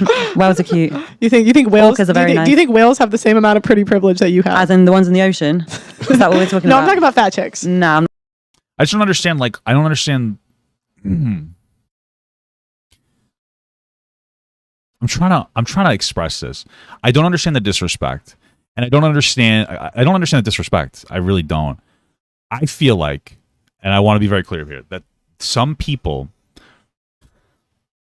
grew up in a space where their people around them let them get away with too much. This is just, if I ever talked about a woman like this in front of my mother would hit me. And people going like, oh, well, that's abuse. Shush, stop talking, please. It's disrespectful. If she had said, well, do you think that overweight women have pretty privilege? I'd be like, no, probably not as much in our society, for sure. Right? Because we can have this conversation in like a delicate, nuanced way where we talk about like, you know, halo effect, pretty privilege, stuff like that. But that's not the goal. The goal is to hate fat women and like to put other people down. And in my experience, at least, the people who try to put other people down the most tend to have issues with their own self-esteem. And that's like really sad, because one of the things that I've really come to realize in the manosphere, in a lot of the men and women who are engaged in that, they are probably never going to be emotionally fulfilled in any capacity with the way that they interact with life. And as you get older, your 20s to your 30s, that's the time where you're learning to interact with people and learning to set boundaries and like accept dates and et cetera, et cetera. If you go through that aspect, acting like this, you're not going to find somebody that's going to be like positively emotionally attentive to you. It's like sad, but then like it's hard for me to be sad when somebody's trying to be very intentionally disrespectful, you know. And like you should try to surround yourself with people who don't constantly feel the need to put other people down, you know. But now this is tied to her job, and so this is just kind of how she's going to be. I'm not calling them that. Okay, I'm not calling it like bigger women whales. Let's just stop that. Okay, there. fat chicks. No, big women. Bigger women. I'm so not. Why can't I call them what they are? Why do Because you're trying to be disrespectful. That's what it comes down to. I don't know how, like, this is such a very fundamental aspect. Like, every time that, like, I've been raised to treat people with, like, respect. So, like, if I say a fat woman, and I mean no disrespect on the word, that makes sense. Somebody might say, well, why'd you say fat women? Oh, well, that's just how I talk about it. I'm a blunt speaker. That's perfectly reasonable to be a blunt speaker. It's okay to be a blunt speaker. You know, hey, that's a black guy. It's a Hispanic guy. That's a Mexican guy. It's a fat girl. You know, blunt speaking, I really have no problem. I've talked to people who are blunt speakers. There's nothing wrong with that because the intention isn't to be putting somebody down or disrespectful. But when you say whales and you put stink on it, you're trying to be disrespectful. It's not about, this is where it gets into the conversation about like talking about a fact. Why are you talking about a fact in the way that you're talking about a fact? If I say that somebody is fat, why am I saying that? Oh, well, because like I look at them and they are overweight. Versus somebody else, well, why are they fat? Oh, because they're disgusting to me. It's one of those like really dishonest, disrespectful. I don't understand. I really don't get it.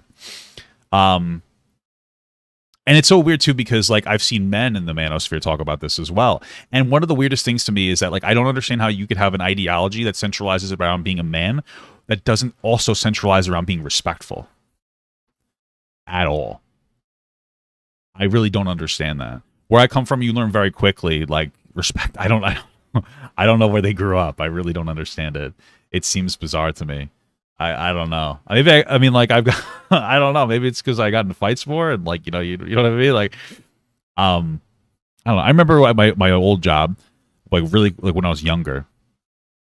And when my boss, he was like above me. He wasn't like a super boss, but he was like my lead.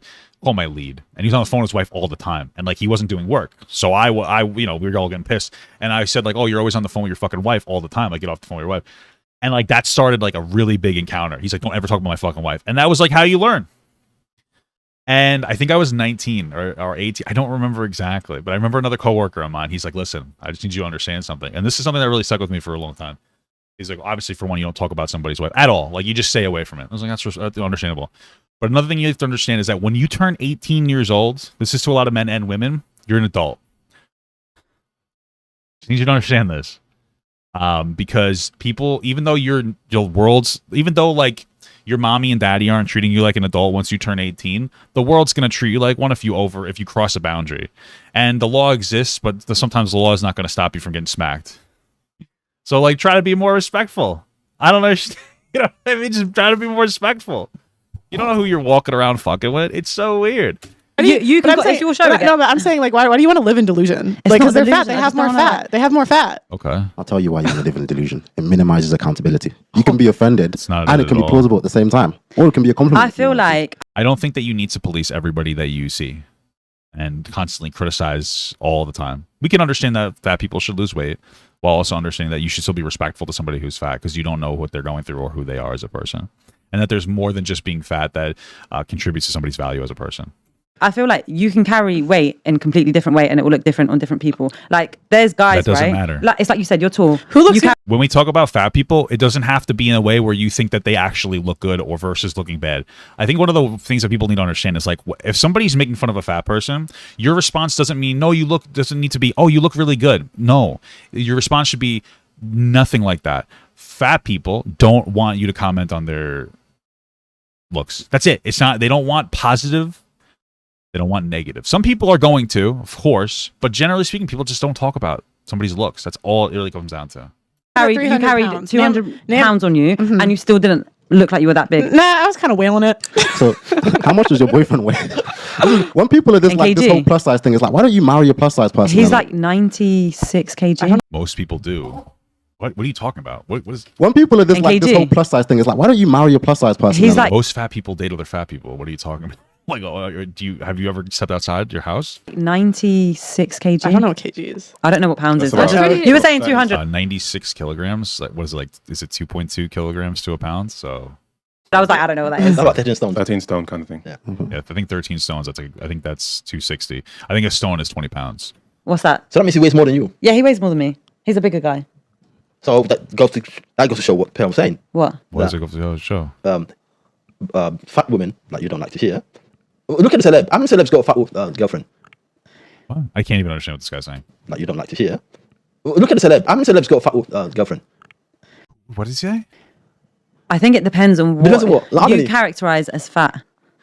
Because if we're talking people have different preferences and people have different standards, and they look for those preferences or standards. So if an overweight person is looking for an underweight person, they're gonna have a lower chance of finding that person, but they might find that person. And if they don't, maybe they should change their standards. But that doesn't, I don't understand what's happening right now. Like, we're all up in the air. Okay, if we're talking about fat, yeah, there's a load of girls 300 fat asses, and you'd be like, yeah, 300. Where's the fat? Is it in the booty? Show me. Name one girl that looks good at 300 pounds. I don't know what 300 pounds is. See, I like women that weigh a lot of, like, I like heavier women. So like probably most women at 300 pounds, maybe not most, but I'm gonna, like, you know what I mean?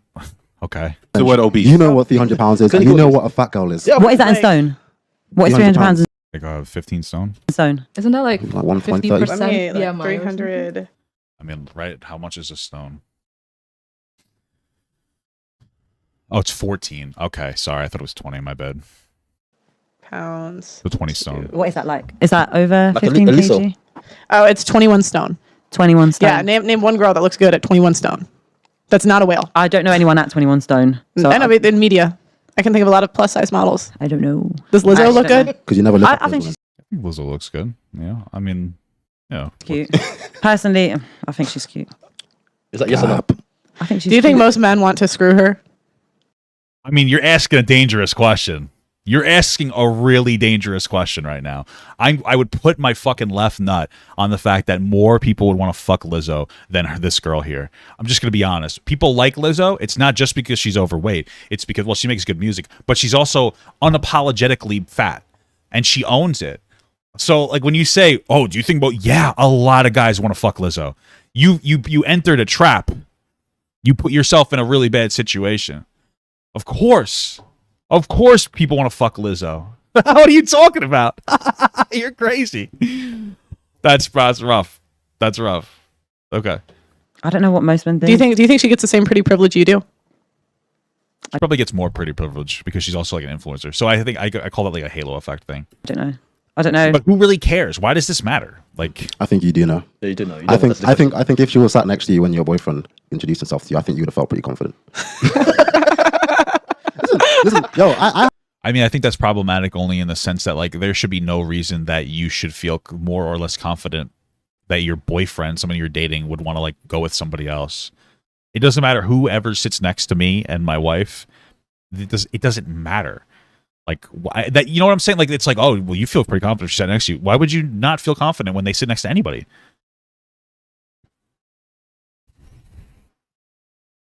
It's weird. I have a twin sister, right? Like, you're being in a relationship. You should be dedicated. So I had the privilege growing up. She used to bully me for a bit because I was like a hippie nice guy when I was growing up. I was like, no status, no ego, whatever. But I had the privilege of actually hearing what women actually think. Like, women don't say the truth on purpose. When they get together, when they talk with each other, that's when they say the truth. That's when they say why they get with this guy, what they like about that guy. Okay. Do you think you want Men do that too. What is your point? Like, what's the specific point? I'm very confused. to keep them fat so you don't have to compete with them? Ooh. Like, subconsciously? Compete with who? Yeah, the other girls, right? Compete with who though? Like, why? You don't think you got competition? Like, yeah. You think you have no competition? I don't want to compete with. Like, why am I competing with them anyway? Like, it's not life or death. You don't think you have to compete for a man? Not really. What? That's a privilege. Okay, well, I'll take that. But if there's less women, What the words that they use are so bizarre because I know that Pearl is somebody who will date a guy that makes a lot of money and will cheat on her religiously because he doesn't really love her.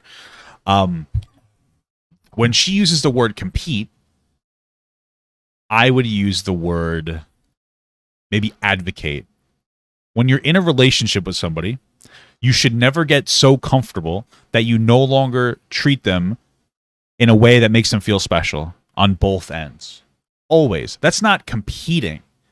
There shouldn't be like the threat of the person going and finding someone else, but there should be an understanding that like you have engaged in a responsibility to mutually make each other feel like really good people.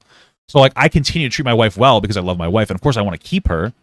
But the word compete just sounds like it really feels like it wraps up dating. Like, I'm not afraid my wife's going to go and leave me for someone else. I'm afraid my wife, I'm not really afraid, but I don't want my wife to be unhappy. Like, other people isn't a factor. Like, I just want her to be happy. You know what? It's just a weird way to look at relationships. It's always people who've never really been in a relationship that always talk the most about being in relationships. Not even just these manosphere people. It's also people in like real life. You know, like the meme where it's like the guy's like, yeah, I've never really had a girlfriend, but I give really good relationship advice. No, you don't. You think you do because like you're talking to people who don't know shit about dick and relationships, and you're giving like really bland expressions about relationships, but you don't really know anything about anything.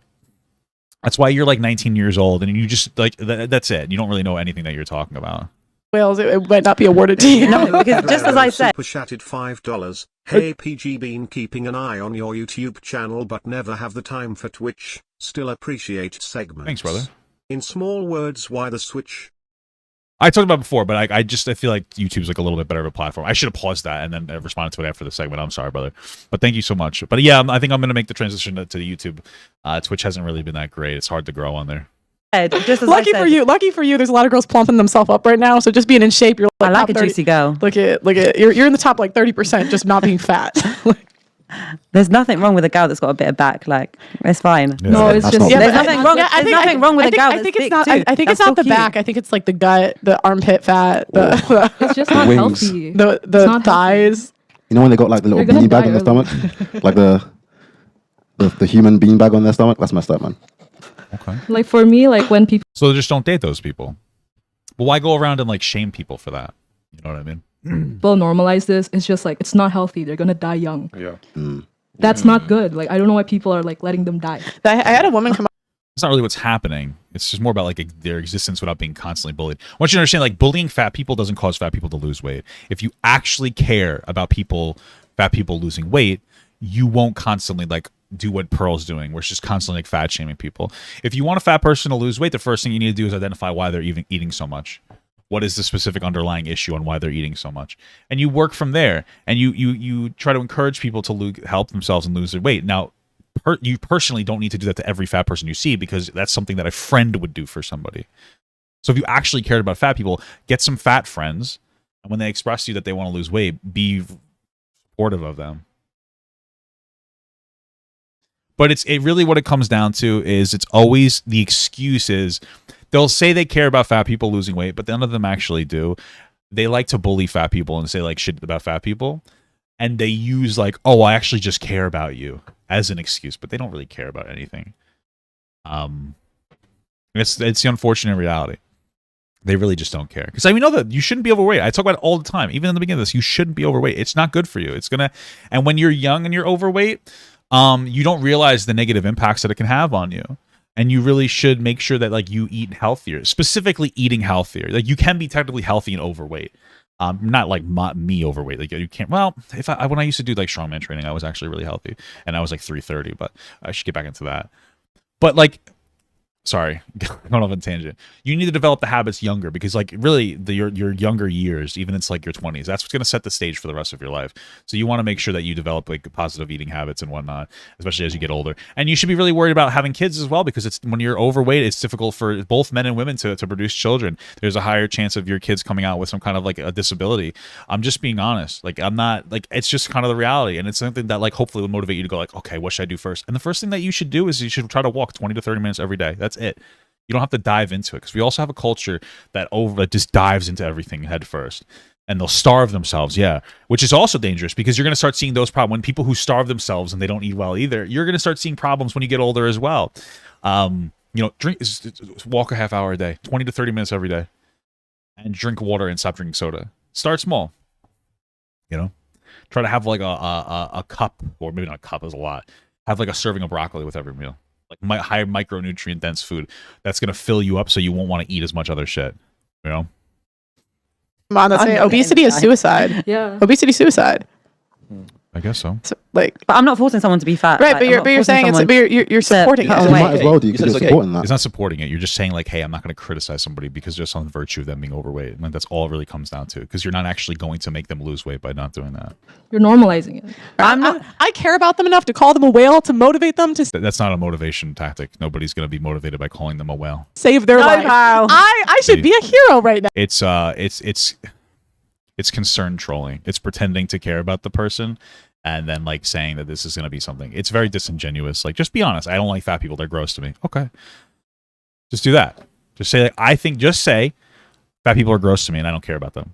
I will 100%. I'll respect it. It's like that. It's like that progressive racism. You know what I mean? It's like when like somebody who's like like, I don't know, black or Hispanic. It's like they'd rather you call them like a bigoted slur than to pretend to be their friend as like some kind of like a virtuous, progressive fucking like racist who really doesn't care about them at all. It's like that. Like, just be honest. Yeah, I think fat people are gross. Okay, we're all set. Now, Give her a whale ribbon right now. I'm motivating them to get on the treadmill. Look at it. If you love someone, you tell them the truth. That's got that's true. That's very true. See, that's a very non-explored, very like stunted take. Yes, if you love somebody, you tell them the truth. If you love somebody, though, you tell them the truth in a way that's easy for them or better for them to digest. So I'm sitting here saying, you're a whale, you need to lose weight. If you ever said that to somebody that you loved, you would no longer have that person in their life. If and my wife and I are both trying to motivate each other to lose weight, my wife doesn't come and say, like, you're fucking fat, you need to lose weight. What my wife will say is like, hey, maybe you shouldn't have. This is what happened this morning. We bought Halloween candy to set up bags for kids, and I went to have a piece of candy, and my wife said, hey, you really shouldn't be eating that. You're diabetic. And I said, you're right, baby. And I put it, and I didn't eat it. That's how you tell somebody that you love that they need to get healthier. So this is like a very out of touch, disingenuous perspective that they're trying to push out right now, because it doesn't do anything to motivate anybody. It's concern trolling. It's not positive in any real capacity. It's caustic. It's caustic to people. It's not helpful. I think society has kind of dumbed things down and made it so that everything is okay. Do whatever you want, but trying to eliminate the consequences, which can't be. But how is not being able to walk okay? Yeah, it's not okay at all. Diabetes. But I do all think these crazy things. there's still a way we should because for example, I run a football academy, right? And there are people, if they are overweight, the way I would approach it, I wouldn't immediately say, you're fat. No, I would take them and then I will show them that you're overweight. I will clearly explain it. But it won't. Hold on. Why are they laughing? I actually enjoy. I appreciate what this guy's saying. Why are they laughing? Well, it won't be a case of me because obviously it's gonna demotivate them and demand. Yeah, exactly. You can't. So what I will do is I will show them the truth, but I will also give them a way to change that. But this guy, I appreciate everything like I just said. He's like, hey, I run like a training thing. When I see an overweight person, I explain to them the dangers of being overweight, but I also show them a motivating path because they will get concerned and it will push them away from losing weight if I'm too hard on him. And they're interrupting him while he's talking. This guy makes sense. I respect what this guy is saying. This is like the person that seems to come to the table with like a nuanced perspective that's actually trying to engage and not be like, ew, fat people are gross. But obviously the thing that's wrong with society right now is that we're saying, oh, it's okay for you to just be like that and keep doing what you're doing. And you deserve. See, I feel like this is a person I could have a conversation with, because part of that is true. You could have a conversation about over affirming some of these things without talking about the health negatives, right? One of the things that like when we does come to like overweight like models is like I think it's perfectly fine to have more representation. But there's really sometimes there's not necessarily a conversation about how like people could be healthier. Or this is a big one, I think, for like Lizzo. She actually exercises a lot. Like I've looked into Lizzo before. She's probably a healthy fat person. That's something that should be being displayed even more than anything else. Because she's probably actually healthy at her weight because she diets well and exercises because she's rich and she has like, she probably has a nutritionist. And I've seen her do all these things and talk about how like, yeah, you should always be active even if you're overweight because like health is paramount. It's very important, right? Love. Yeah, but what would why does someone boys actually do cuss the absolutely. Yeah. That's a dose of reality. Like why does someone else have to deal with your problems? Because you're gonna have somebody healthy. You don't stop talking to that person. You don't have to tell. Like, what are you talking about? Issues, and now who's gonna take care of you? The guy that's in shape, the thinner partner. What? I can't. And now you're saying they deserve to be taken. Like, what do you do in your old age? Oh my gosh, they have to deal with like how are you gonna push them around in a wheelchair when they're they have electric scooters? What is your point? 300 pounds. What? Yeah, men don't have any problem telling a man that's fat. Absolutely not. Yeah, if you got a fat friend, you tell him you need to go and lose weight. You have to tell him. Yeah. Okay. And the fat kids you're probably not going to be friends with like some guy that you're constantly telling that he's fat and needs to lose weight. Bullied. They lost weight and now they're healthier. Not all of them. Yeah. Okay. And the fat kids that were bullied, they lost weight. And most of them didn't lose weight. It's an objective statistic that people who are bullied in high school tend to perform worse than people who bully in high school. This argument of like when people get bullied, they do better. It works for some people, but most people don't actually respond well to being bullied. So now they're healthier. Not all of them. Oh well, the ones. What about the ones that like took it to heart and then develop tissues. Those ones shouldn't reproduce, right? But the ones that did, the ones that were like, oh wow, maybe I am fat, and actually made a change. The idea that fat people don't know they're fat is weird. And actually improve their diet, improve their health. Okay. Those are the ones that are better for it, and they're stronger. I find it interesting that in this entire like fat shaming aspect here, not once did they actually show somebody a way that they could lose weight that would be viable. I talked about it, and I know I should take my own advice, but like I used to work out like very religiously. I used to train for strongman. I used to be very healthy. I used to do like weighted cardio. I have a log outside. I have a yoke walk. I have a farmer's handles outside. Like I used to be overweight and very healthy. And what I did was I cut out sodas, and like I cut out soda. I ate a lot of like chicken, and I ate a lot of broccoli. The reality is that most people aren't going to adhere to those like really strict standards. It's kind of a lot. So like I was saying before, go for like a 20 to 30 minute walk a day. Choose 25 minutes. Choose 20 minutes every single day. Just get into the habit of starting. Cut out sodas, even diet soda. Drink water. These things are going to start making you healthy. Like I said, eat like a serving of broccoli with every meal, because what's going to happen is you're going to get fuller, and you'll have desire to eat less food overall and less bad food. These are things that like overweight people need to hear advice from other overweight people, or overweight people who have lost the weight, because people who are thin have never struggled with their weight in any true capacity. They don't know anything about actually losing weight when it comes to like stress eating or some kind of like emotional eating or something in another capacity. Not a single time in this entire bit have they talked about the things that need, go run and lose weight. That's not going to happen. You're telling somebody that you think is 300 pounds to go run? What do you mean? You like, that's not gonna do anything. Like, you think, not for nothing. If you're 300 pounds, it actually might shatter your fucking knees to run. Go for a walk.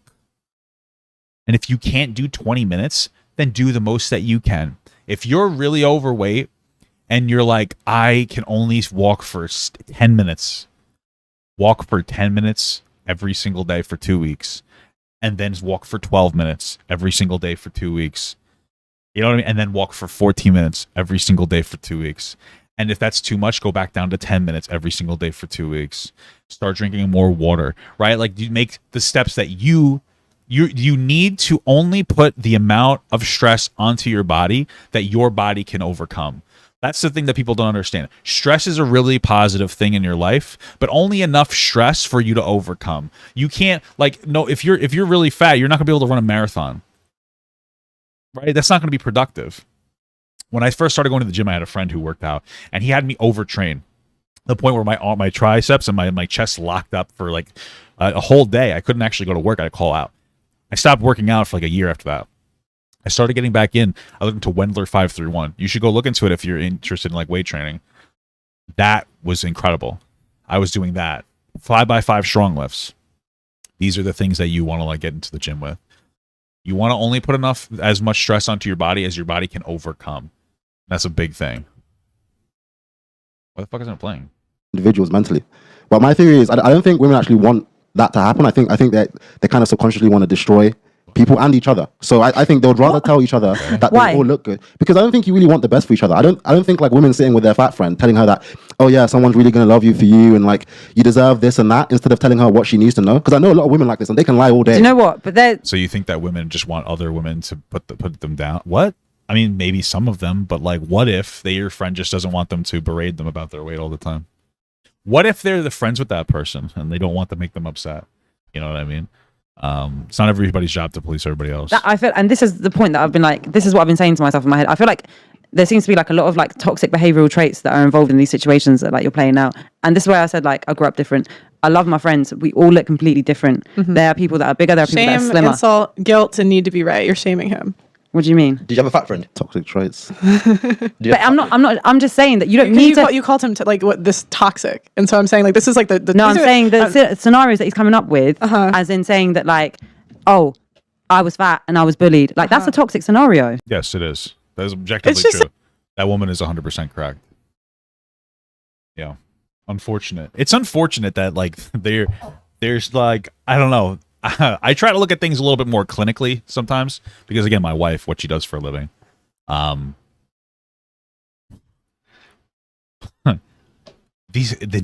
people don't. It's really made me realize that most people don't care about what they say or talk about. Like this person there. She doesn't actually care about what she's saying. It's more just about wanting to say it. So I guess that's why I take some of this content more seriously. Full Zero F Pestilence super chatted $4.99. Hey, thanks for the super chat, I brother. hated this video by her, but her whole point is basically being fat isn't good. Go to a different video. Okay, Sarah became a member. Thank you. Thank you so much for the membership, Sarah. Yes, that is her video. Thank you. Oh my god. You guys are so dumb sometimes. Wow. What have we got here? I actually got a good amount of stuff here. We got a good amount of content here. It's so funny. I haven't played any games today yet. Pearl just Paris came as Samuels. Yeah, I think at this point there's a decentive. There's a decentive to Pearl actually educating herself on what she talks about because she'll lose her job. That's what happens when your entire like red pill. There's very little movement in the red pill ideology. If you don't agree with 100% of everything that's happening in that ideology, you're done. You're toast. People don't give a shit about you anymore. That's really what it is. You have like that's the problem with having that type of content where like you get popular for a thing because you cannot think outside of that thing or your way of life is over. And so you're never going to see any honest interpretation or extrapolation of any facts that's ever going to be presented. Like when she had this like really ridiculous perspective on like why men should be able to cheat because men prefer 20-year-old girls to like girls their own age, which was even by the own statistic that she referenced is untrue. Because there's that you can't intelligently engage with the content that you're addressing, or else you'll lose your way of life. And so that's really what it comes down to.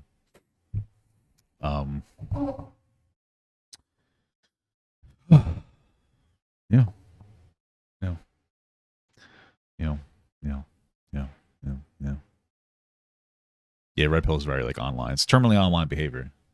TOB, terminally online behavior. I'm gonna follow it up with this video. It's another red pill video. A YouTuber friend of mine sent it to me. He's like, "You gotta watch this video, brother." He didn't call me brother. I call people brother. Call me boss. But he asked me to watch it. I'm gonna watch it. It's called "Perform Better Than 90% of Men in Bed: 3 Simple Tricks, Part 2. Wow. Okay. Why didn't he send me Part 1? Should I watch Part 1? Do I care enough about this to watch Part 1? Wait, there's no Part 1. Okay. Sorry, guys. There's no Part 1. I can't find it, so we're just gonna start with Part 2. Let's go. This will either make her super horny and she'll come straight away, or this... I think I need to find Part 1. Okay.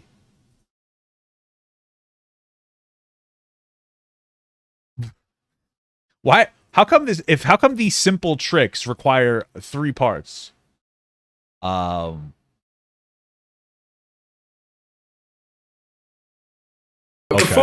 Okay, here's part 1, guys. Get into this video. Mum, Dad, I know you like to watch the videos, but if you're watching right now, just turn it off. This one isn't for you. I don't want you to get in any ideas and going and doing any freaky stuff. Now, for the rest of you, but okay. These are 3 simple tricks you can use, which I genuinely believe will make a girl feel like you're better than 90% of men in bed, because it's just the simple stuff that guys forget, and it served me very, very well. This isn't the... I'm assuming we're going to talk about like attentiveness with your partner, communication with your partner, see what they do and don't like, the potential of like bringing in outside resources, if you know what I'm saying. I'm assuming that's what we're going to talk about. This isn't the complex stuff. This isn't about total domination in the bedroom. That stuff, I just feel I can't talk about it on YouTube. It just feels a little bit too vulgar for me. So this is as much... Developing sexual confidence is actually a really powerful thing people that should do too. It's actually really interesting. When you first start having sex, I wasn't like the best. I think most people are. And I was in a relationship with somebody who wasn't super nice about it.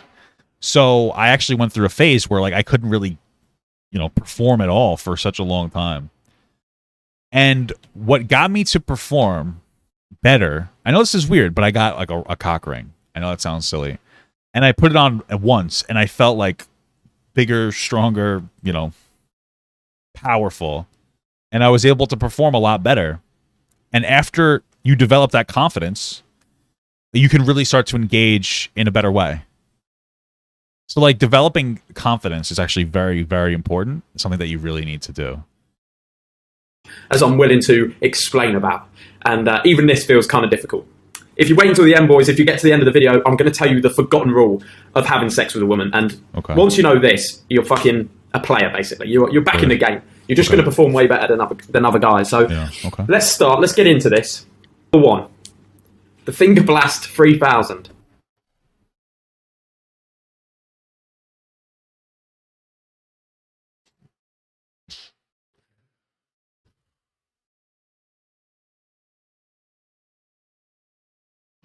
Sorry, I got you in a minute. Okay. I thought we were gonna have a real conversation. I didn't think that we're gonna have this dumb fucking bullshit. A lot of guys say that they have trouble with premature ejaculation, so just coming. Okay, so if you are a person that has trouble with like finishing too quickly, my advice to you is a few things. The number one thing I wanted to tell you is that as you get older, you're going to get less sensitive. So the problem will, as time goes on, it will generally get better. So you won't have to worry, like, you know, some of it is like when you're younger, you're more sensitive. It's more stimulating when you interact. So keep that in mind. That's number 1. Number 2, excuse me, I'm very burpy today. Practice alone. And maybe edge. For me, you know, like when you're looking at content, maybe take your time. Try to last like 30 minutes. I don't want to get so explicit, but I guess I have to. You know, consistently stroke. Get yourself close to finishing and learn to pull it back. When you're in the bedroom with a girl too, learn to pace yourself and not take it easy. Provide foreplay for her. Provide foreplay for yourself. It's common that like when you're doing it, in my experience, I will very quick, like there's times where it's like sometimes I'll very quickly get to the point where I want to finish. So I will slow it down and I will go like nice and smooth. And then like you'll kind of move through that feeling of wanting to finish, right? And eventually like you'll be good. And you'll actually be able to last long. Pace yourself, right? Like sometimes it gets it goes a little too far. I'll be with my wife, and like the other day, like I was gonna finish really quickly. I know you guys are laughing, but this is real. And I like slowed it down because I wanted to give my wife like I wanted to give her a real good time. I slowed it down, right? And all of a sudden, like I could, like a half an hour later, I couldn't really finish, and we're both ready to be done. Sometimes it goes a little too far. But there's my general advice if you're somebody that's, you know, if you're somebody who's, you know. So, there you go. I mean, too quickly. Finger Blast 3000. It's a fantastic Finger blast counter to the premature ejaculation. Wow. Because what you do... Any type of fingering is a counter to premature ejaculation, but okay. Take these fingers, Spider-Man fingers. Spin webs. Okay. Spider-Man fingers. She's laying on her back. You're going in like that.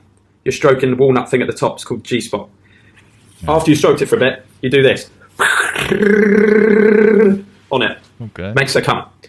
Some girls might like that. I think that maybe communication with your partner, that could hurt some people being a little too aggressive. Maybe 1 finger is good for some people. Maybe 3 is better. You know, maybe just communication with your partner. It's good because if you're about to blow, you can pull out. You can go for Finger Blast 3000. Make her come.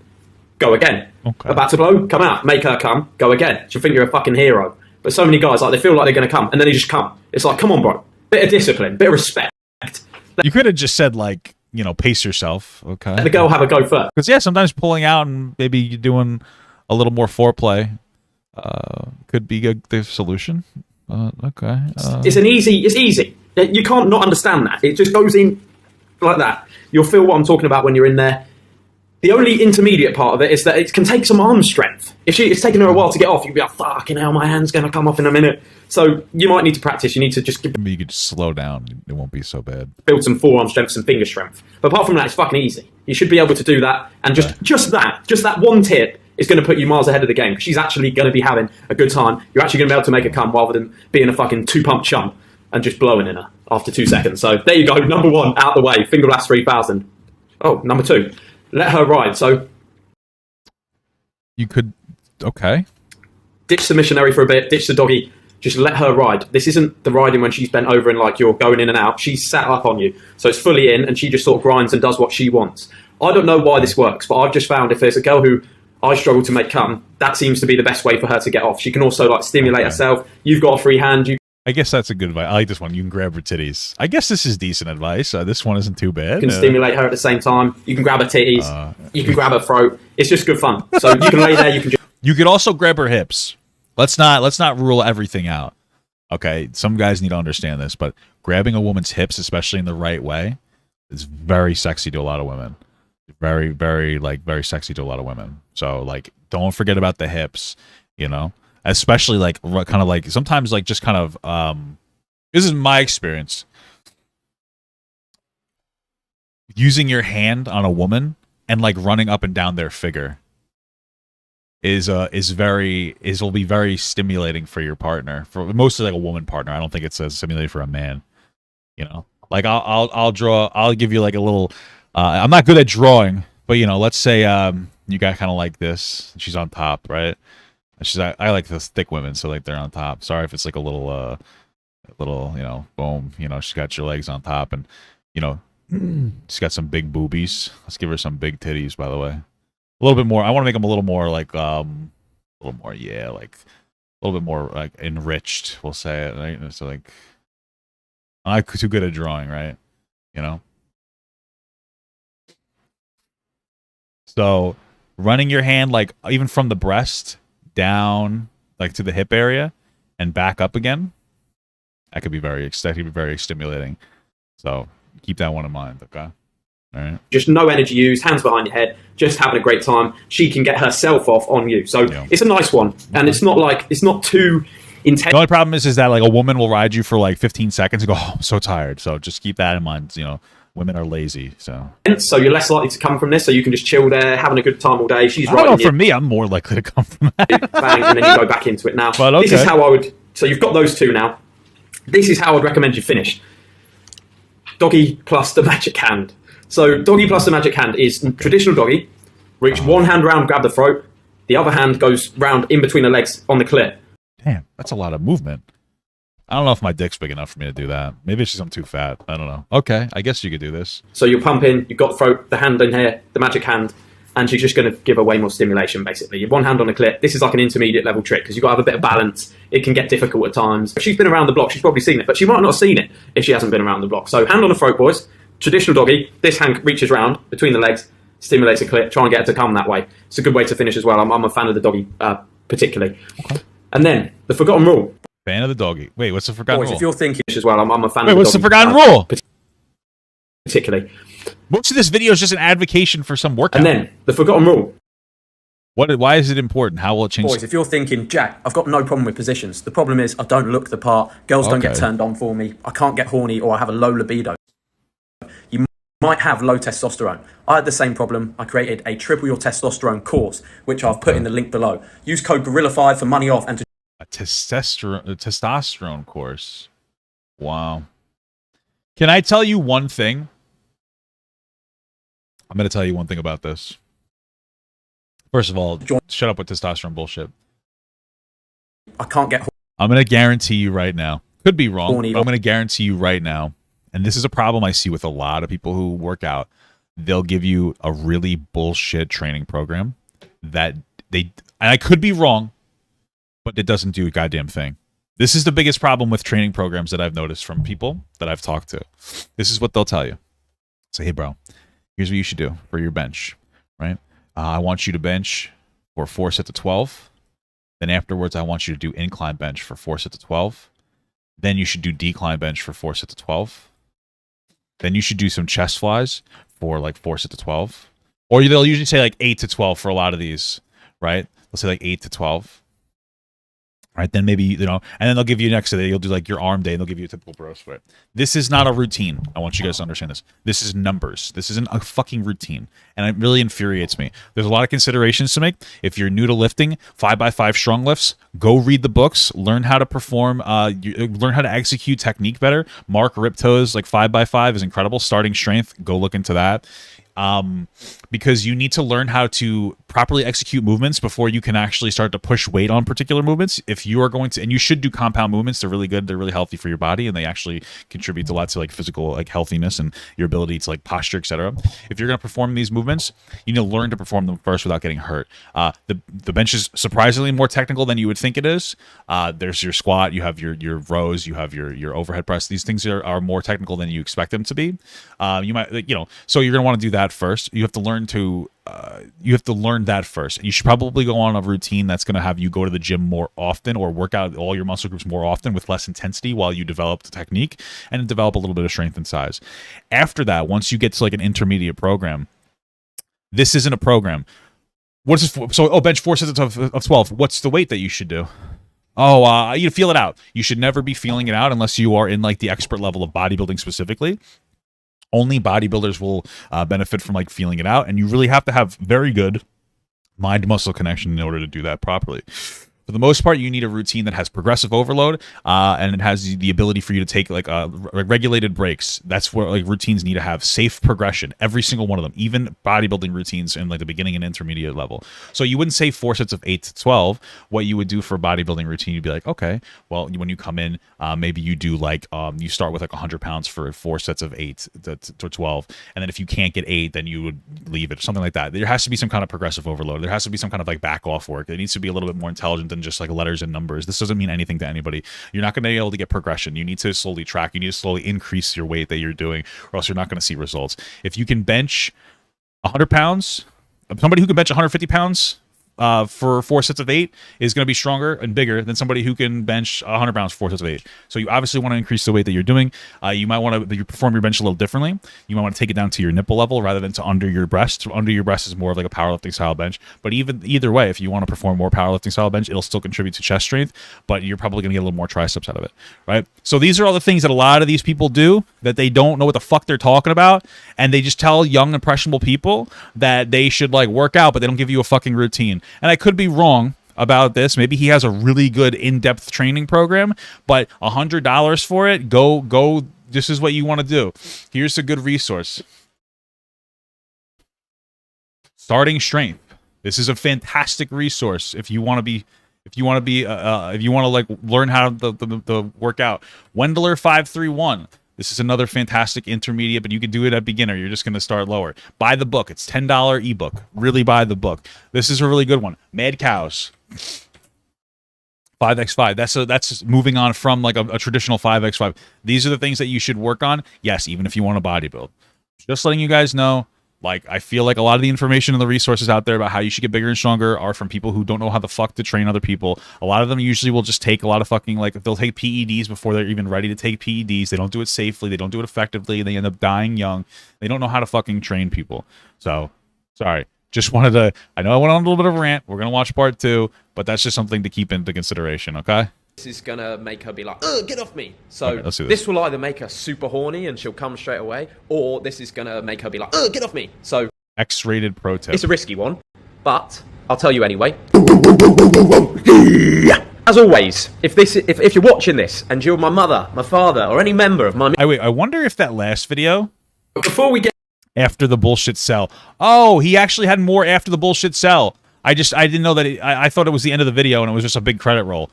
The forgotten rule of sex, boys, is she comes first, then you're allowed to come. All right. Now, I understand we've all had times where we've gotten a bit excited and we... I tend to agree with that, only because, like, women can usually keep going after they finish and men can't. We've been a 2-pump chump. What do you do after 5x5? You'll be running 5x5 for 3 to 6 months. For you specifically. There's 100 different ways that you can go after you run like 5x5 strong lifts. Usually you can go to Mad Cows or you can do something like Wendler 531. Those are 2 really good resources. But I've actually never been a 2-pump chump. I've been more like a 10-pump chump at the absolute max. The absolute like minimum is 10 pumps. But we've all been like we've come quickly before. Just takes a bit of self. I'll tell you one thing though. One of the hottest things my wife does for me is sometimes when we sleep together, I don't make her come. I know that sounds so weird. Some of you guys are like, "What?" Sometimes it's like we'll have very me-centric sex, and that's very sometimes like it's very hot. I'll tell you one of like the sexy things about my wife is that like we don't like there are times where we have me-centric sex, her-centric sex. The two of us will have like more like mutual sex. We'll have more like loving. We'll have more aggressive. It's really good. It's really good to like switch it up. And I love all the different types that we have. Like when we have it just for me, I love that, but I also love it when it's more her focused too, because it's just different. And we each like it's different every time. It's one of those, and this is maybe more like some advice to like women, but men too. But just like, you know, it's be attentive to your partner. You know, Self-control. The forgotten rule is she comes first. if you don't want this information, you could skip over this segment, brother. I understand it's a little more mature or it's a little more X-rated, but I'm, you know, it is what it is. Then you can come. Like I said, remember, I have half my audience is like young men, half my audience is like older women. So, you know.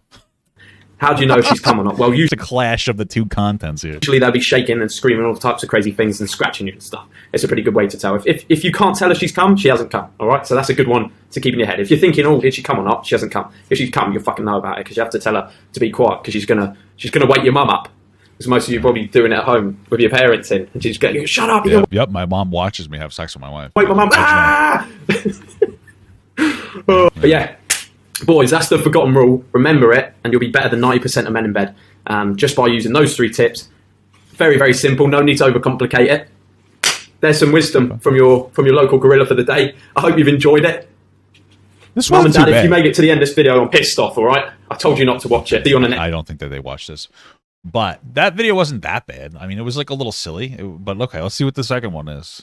Immediate family, please don't watch this video because it isn't for you. It's for the other people. As for the rest of you, let's get into this. First, one you might not have thought about, and not many guys do. Okay. Use a lube. Yeah, again, so some of these rules, the only problem I have with some of them is that like these rules require communication with your partner. So like he was saying before, use the Finger Blaster 3000, whatever that was. Like I was saying, I was like, hey, if you're going to do something like that, pace yourself, talk to your partner about what they like. If you go too aggressive, you could hurt them, and it's going to ruin the experience. That's pretty much what I'm talking about. Here's another one. Not all women like or need lube, okay? Not all women like or need a bullet. The introduction of outside resources can be very beneficial. Communicate with your partner. And what's lube, you might ask? Well, lube's what makes it... Who's asking what lube is? Who doesn't know? Slippery. So some girls, they'll be super, super wet, which is amazing. You won't need lube with them. Some girls maybe not as wet. Maybe they're not so wet today. And that's all right. Okay. Either way's fine because it's... Yeah, some girls have a problem with like producing their own moisture. Some girls require foreplay. You could try foreplay as well. That probably would have been like the #1 thing that people could go with, but okay. As long as you've got a bit of lube, you'll be fine either way. And there's also some lubes you can get that make the experience more fun. So you can get some that add like tingling sensations or have a scent or a smell or some sort of taste to them. So it can really make the experience quite fun. So I recommend every guy, like it's a bit of a rookie error if a girl comes around to your house or you sleep with a girl and you don't have any lube. I think most girls would be thinking, wow, has he pumped before? Because I don't think that most women would think about that. If anything, women might be a little put off at the fact that you have could you imagine pulling out a half-used bottle of lube to use on some girl? Like this guy doesn't really know what he's talking about in this instance because they're gonna go like, "What the fuck? How many girls are you fucking?" Girls aren't like, "I can't wait to fuck the guy that fucks 10 girls." Be careful about that. Okay, that might come off as like a little. It might actually cause them to have the opposite impact. Just so you know. Guys, if you're a bit of a player, you know you've got a stash, you know you've got some lube hanging around. So, #1, get some lube. And then you might ask, what's a bullet? A bullet's like one of these little vibrators. They're about this big. Yeah. I'm in a hotel at the moment, so I don't know. Again, this is another really big issue. Men, I want you guys to really understand this. Do not buy sex toys. Do not buy sex toys for women. Or excuse me, do not buy sex toys to own for yourself to use on the women you sleep with. Do not do that. Okay? If a woman goes over your house and you have a bullet, the first question she's going to have in her head is, how many other girls has she used this sex toy on? Okay? That will be the most uncomfortable, weird fucking thing to ever happen. Never do that. You can invite your girl to bring over her sex toy, right? If you're sleeping with like 3 women, sometimes you got to get it out. You can buy her a sex toy for her, but don't buy one to have at the house to cycle through 3 different people. Even if you clean it and it's perfectly clean, they're still not going to like that. Okay? Please take some of this advice with a grain of salt. I don't have access to my bullet. Rookie move. Should have bought one with me. But a bullet is like a little. See, look at this. I'm in a hotel at the moment, so I don't have access to my bullet. Oh, okay. Rookie move. Should have bought one with me. Yeah, but a bullet is like a little. It's like a little vibrator. It's like that big. You shouldn't buy you whip one. one of these out at home when a girl comes over, and I would recommend you give it to her. So when you're penetrating, there her, you go. She can use it to stimulate her. No, I thought he meant give it to her as like have her own it. Wait, what? Clitoris, and she can get off that way. And it's quite an interesting, fun thing to use. You can have some fun with it. Various different things you can do with a bullet. But I think it also just gives the impression like she'll be thinking in her head, this guy's just pulled out a fucking bullet and lube. I'm with a player here. And I don't think that's a good thing. I think girls secretly they want to be with a bit of a player, someone who knows what they're doing. So girls do like a guy that knows what they're doing, and girls like to be with a guy that they feel is like a little bit mysterious, because women have this idea in their head that they can change men.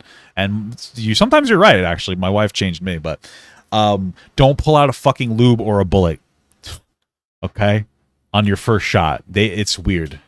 There you go, boys. There's your first duty. Yeah, the communal vibrator. It's Sorry, very valuable. If you don't have either of these, get them sorted. It's very cheap. You don't have to do anything. You don't. Okay. It's just a couple of things you have to buy, and you're sorted. Especially if you've got a girlfriend you've never done this, might bring something back to the bedroom. But swiftly moving on. Number 2. This is. I think if you're using this guy to get relationship advice, your relationship's over. But something that comes down to your personality. You've got to build that confidence, and also. Yes, that was number 1. Building confidence should have been number 1 on the list. You're out of order here, sir. This is number 2 on the second part of the list. Okay, so far you said 3 simple tricks. This should have been trick number 1. Should have been build confidence. Silent. If your girlfriend's silent, what are you thinking? You're thinking, well, maybe I'm not doing this right. You're thinking like, oh, she's not having a good time. Now, girls, they actually think the same thing. I've spoken to a lot of girls that have told me if the boy's silent, they don't like it. They've sat there and they're getting fucked by some guy and he's making no noise at all. Now, I'm not saying you don't have to forcefully make noise. Just be yourself. That's weird. You know, my wife likes it when I make a little noise, but I don't make performative noises. I think that's bizarre. And I think a lot of women don't like guys who make too much noise. It's more acceptable for a woman to make noise in like a very intense way than it is for a guy. If you're like, it's not, they're not going to be into that. I'm just letting you know. Some of them might, but I'm just letting you know. You don't need to make noise. Confidence is good. Yeah, you snort. I'm drowning in my saliva. Oh, don't do that. Okay, don't do that. you should be moaning, screaming your head off. You can do if you want, but I would recommend just a little bit of a nice in between, a little bit of dirty talk, telling her off, sort of make. Yeah, give her some dirty talk. You have to. This is what you got to do when you're fucking the girl.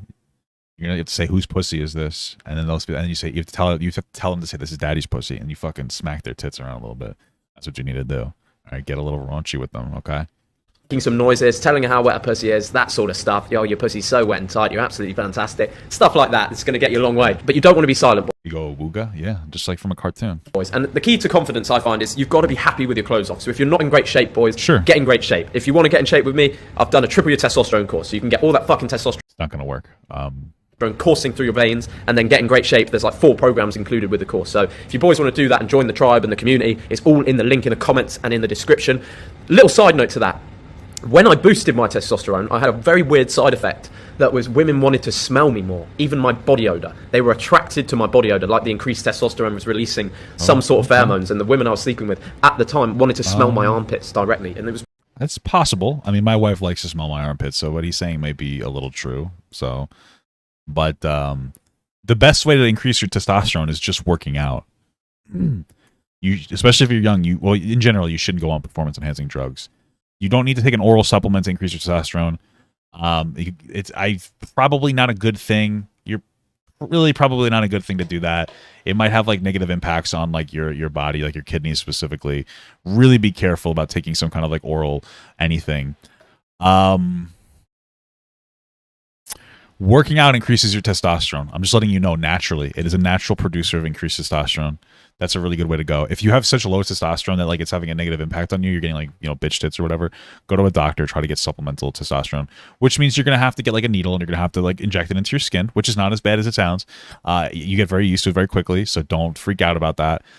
You don't have to put it into your bloodstream. That's not good for you. You put it into like the layer of your fat, usually like in your leg or something. Right, so these are good ways to increase your testosterone. Well, if you need to get medically, but other than that, like go to the gym, working out, heavy lifting. Very strange. So just a little. Get a good amount of sleep. Yeah, get good sleep. Don't go on. You don't need to go on test. Warning there that you could have that happen. Just to let you know. But that is another great tip, boys. it's going to help you a lot. It's just going to put you miles ahead of the game. If you're confident, you've got that aura around you, you know what you're doing, you're leading the situation, you're not scared, you're not turning the lights off, you're not scared to take your clothes off, you're in great shape, and you're making a bit of noise and you're getting into it. Now, map a routine. What do I mean by that? Wait, what is map a routine? In your head, what I don't want you boys doing is just getting into bed with a girl and going missionary, like 5 minutes missionary, fucking cum everywhere. Nightmare. Not what we want. So in your head, you need to have some self-control. And what I do is set out a routine. Like, okay, we do missionary. I'm going to do that for 3 or 4 minutes. Then I'm going to hit doggy style. Then I'm going to hit her on top. Then I'm going to take it over to another part of the room and do her standing up. And then I'm going to pick her up and put her against the wall. Bang. Back to the bed. Then I can come.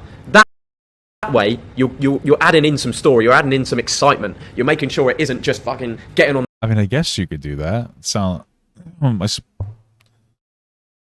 I don't think that this is advice. This one is just like he likes to fuck girls in different positions in bed. That's like a preference thing. It's like preferential. Okay, whatever. The bed being a 2-pump chump, which we talked about in the last video.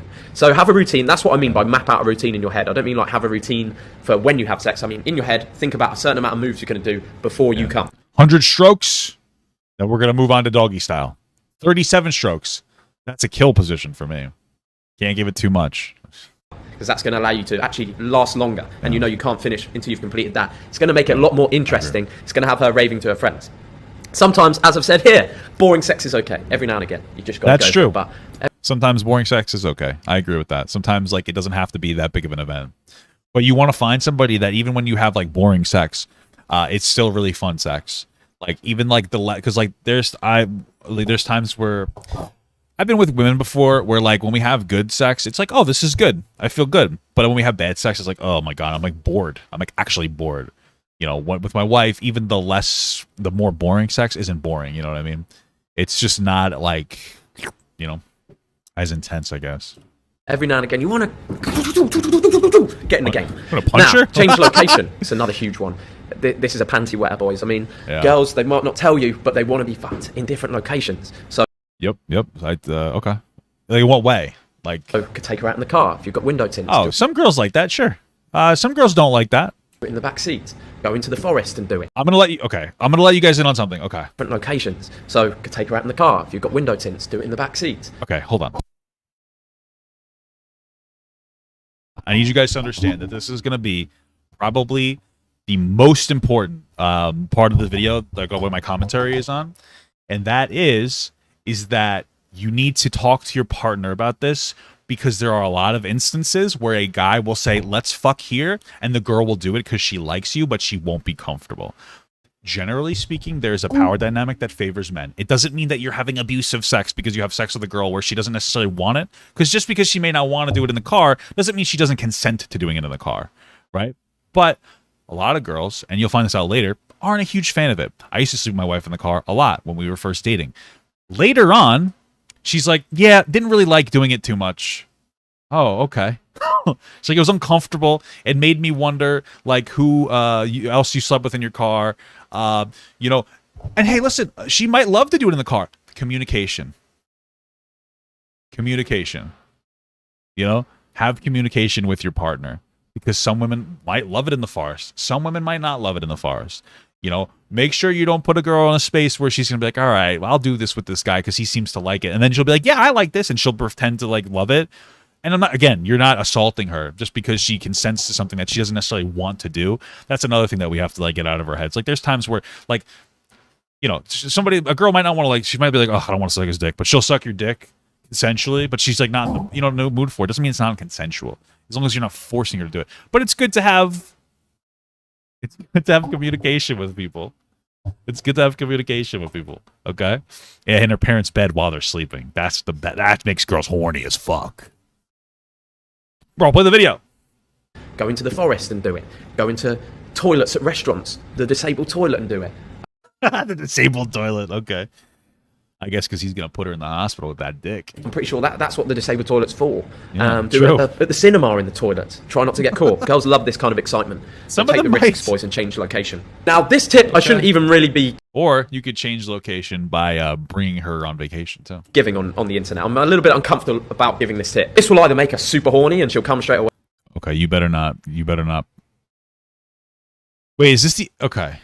Or this is going to make her be like, oh, get off me. So, it's a risky one. But this the last I'll video? tell you anyway. It can pay off.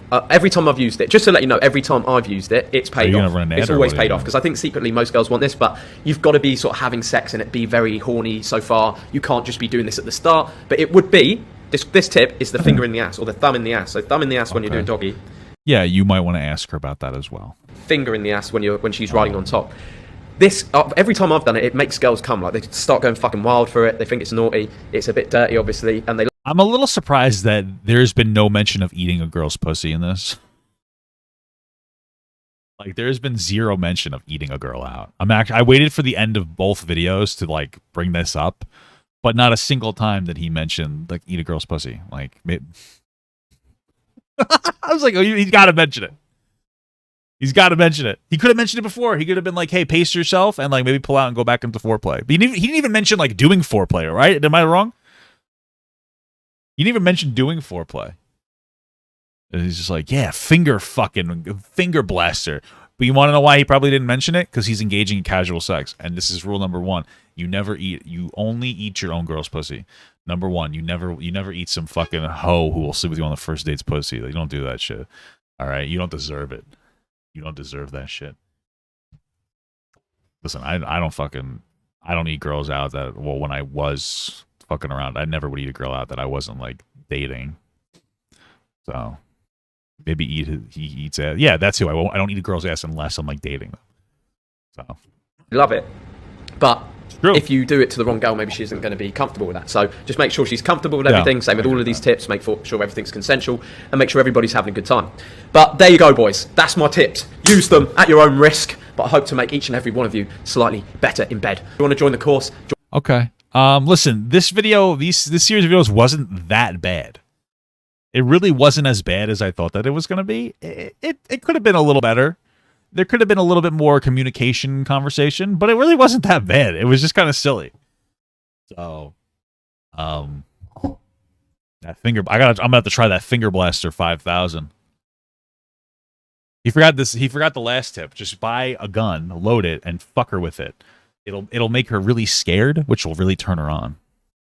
Don't do that, please. That's horrible. That's sad. It's really scary. It's terrifying.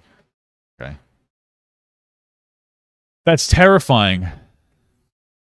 What is this? Oh, that's one thing that maybe I don't know if I want to watch that. I actually don't think I want to watch that. Finger Blaster 3000. Yeah, not the 5000. I'm gonna go pee pee really quick. I'll be right back.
Okay. Back. Got a wedge. Just so you guys know, if you wanted to request a video, which we actually got one right here, which looks like a pretty good one. Pop into the Discord. There's a lot of there's a lot of videos I got. Pop into the Discord, and you can go into the this area, the suggestion spot, and you can request videos for me to watch. I used to on Twitch have like a thing where you could directly send me videos. You could send me TikToks or YouTubes. I'll watch either of those, but I won't really watch anything outside of those two. And that's the best place to do it. I mean, you could also DM me on like Instagram or something if you really wanted to, but this is probably easier, especially if this is like a live area. So I would recommend doing it in one of those two things. Alrighty, guys. I'm going to watch this next video here. Match the kink to the stranger. My wife wanted me to watch this, so I'm going to watch this one here. I think it's a little explicit. We seem to be doing like a little bit of like an explicit We seem to be doing a little bit of an explicit stream today. So, I'm gonna close my window first. I forgot the AC on now. All right, let's do this. So do you have a full outfit in this, or just that? I have this, and then the paws and the tail. Does the tail clip on, or does it stick in? Match the kink to the stranger. Oh, for somebody with a fursuit on? I don't even want to say it yet. That's a real question. It hooks on a belt. Okay. Hello. Hi, I'm Izzy. You know what you're doing here today. Do we have like one of those things where it's like a list of 5 kinks and a list of 5 people, and like you draw like a comparison between the two in some capacity? Okay, I'll just be pretty explicit here. So, Keem, I know you keep trying to have a conversation with me. You keep messaging me. I need you to understand something. We're not going to have any more interactions together. I've set a very clear boundary that I don't want to have a conversation with you. You threatened to sue me. There's no longer any productive conversation I can or ever will have with you. At this point, you should understand that, and you should be respectful of that boundary. I know online that maybe it seems like that's normal behavior. In the real world, this isn't behavior that would like embarrass you. So like I said, let's just detach each other. I would appreciate if you stop spam calling me. And I appreciate if you stop coming into my streams. That's it, brother. We're pretty much, that's not odd behavior. That's actually very normal behavior. So, I don't know what else to tell you. I don't want to exist in a terminally online sphere. I'm disconnecting. That's it. It's not odd behavior. It's adult behavior. So, there we go. Figured out how to be very explicit considering you haven't taken the hint in the past 2 or 3 weeks. That's it. No hard feelings, but it's time for us to move on. That's it. Okay. Let's get back into the video. Like I was saying, I wonder if they're going to give us a list of kinks and then a list of the people. I know I'm guessing something, but that's all I know. Do you have a kinky side? I have a wild side, yeah. You got any kinks? Any kinks? I don't think so. I don't think so. Like, how freaky do you get in the bedroom? Toys, feathers, whips kind of thing. Are we doing? I feel like toys and feathers aren't like kinky anymore, comparatively. You know what I mean? Like, it's so weird, like the where we've gone, and I wonder why. I wonder if it's because we have a whole generation of fatherless children. Like, and now they're just like looking to fucking satisfy that like weird things, and everybody's like beating each other with like whips and shit. Doing this on camera right now?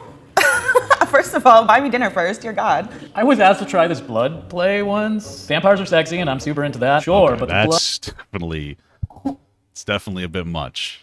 Okay. blood, I don't understand blood play. That shit's fucking weird, dude. I don't even think I could ever like puncture somebody's skin.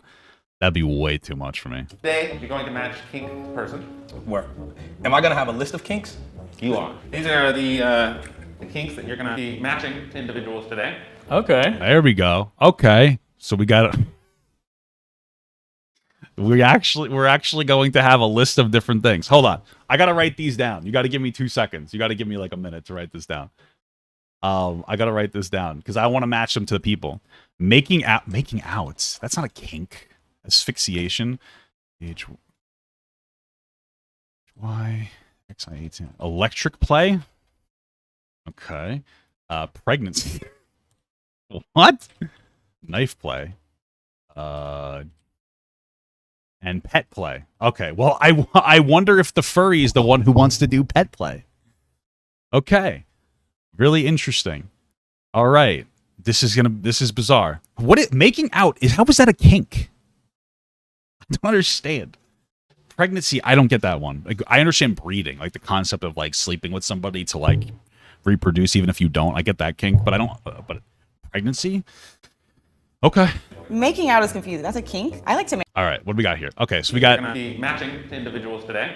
All right, I don't know what to brand all of them. I don't know which one he is. Okay. Making out is confusing. That's a kink. I like to make out. Didn't she say she likes blood play?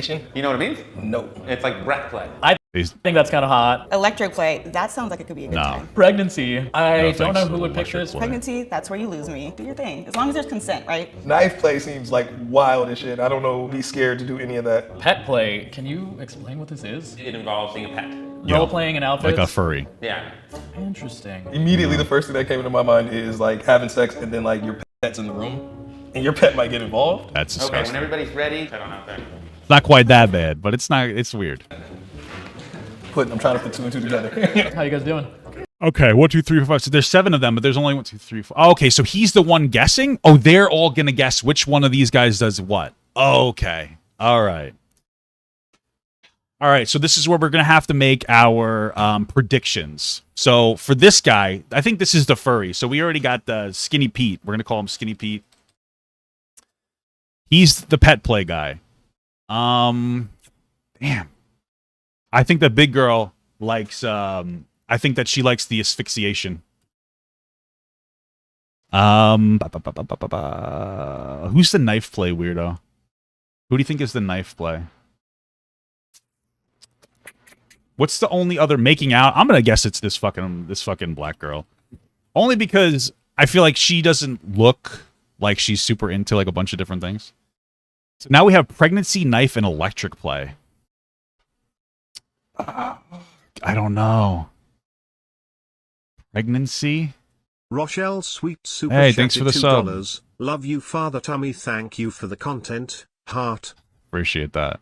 All right, so I think that dude, this is hard. Pregnancy, knife, and electric play. I feel like the school shooter here likes the pregnancy play, but then I feel like who likes the knife then? And who likes the electricity?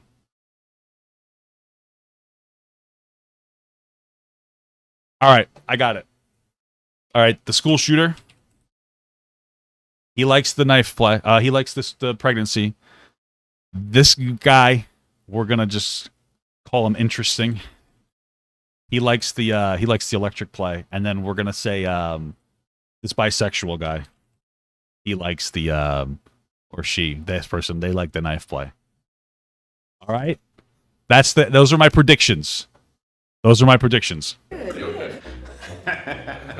Hi. Hey. What's your name? I'm Rez. Anton. Nice to meet you. Can you give me a 360? Let me get a full turnaround. Oh. Okay. Can you say this word for me? Not bad looking though. Asphyxiation. You're already giving me that with the choker vibe. You have a lot of stuff happening around your neck. This person's very nervous. That's what's really like getting me right now. What is your sexual orientation, if you don't mind me asking? Pansexual. I have a girlfriend and a boyfriend, if that helps at all. Right now, currently? Right now, currently. Polyamorous. Do you play video games at all? I'm a really big horror nerd. In said horror games, what is your weapon of choice? The more unconventional stuff, when they like put like a chainsaw on the end of like a big pole or something like that.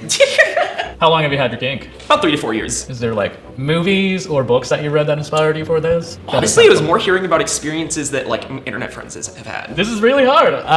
So the collar gives me pet play, like you might like to be like walked on a leash or something like that. Okay. Like you might enjoy that, or you might enjoy doing that to other people. Okay, let's test this out. He would definitely be the one that gets walked around with a choker, like on the leash. That's definitely like what this person would prefer out of anything else. What you mean? I don't want to be walked. I'm good. I'm good. Pet play. Knife play for sure. Go ahead. Dang, all right. All right, next victim. You gonna give me a 360? Wait, it's a girl? 60 as well. Wait. All right. Okay. A boy or You're girl? just so chill. Let me see. Do you like pain? Is it a trans woman? Yeah. Like on a scale from 1 to 10. Oh, I think I might have got that one wrong. Fuck. Like a solid 10. Damn. Okay. You said high school. You were basically. I'm gonna. They might like the electric play, but we're gonna keep it. We're gonna keep it. Lone wolf kind of joint. Not really. Like I had my own like group of like artistic friends who just kind of like didn't fit in with the popular kids, I guess. Maybe they're non-binary. About your hobbies, what do you like to do? I'm a big writer. I'm also like into film and stuff. What kind of film? Porn. Religiously. We just filmed a horror one, so that was pretty That's cool. If you were going Pornhub right now, okay, what is the category that you would go to? That's a cheating question. You can't ask that.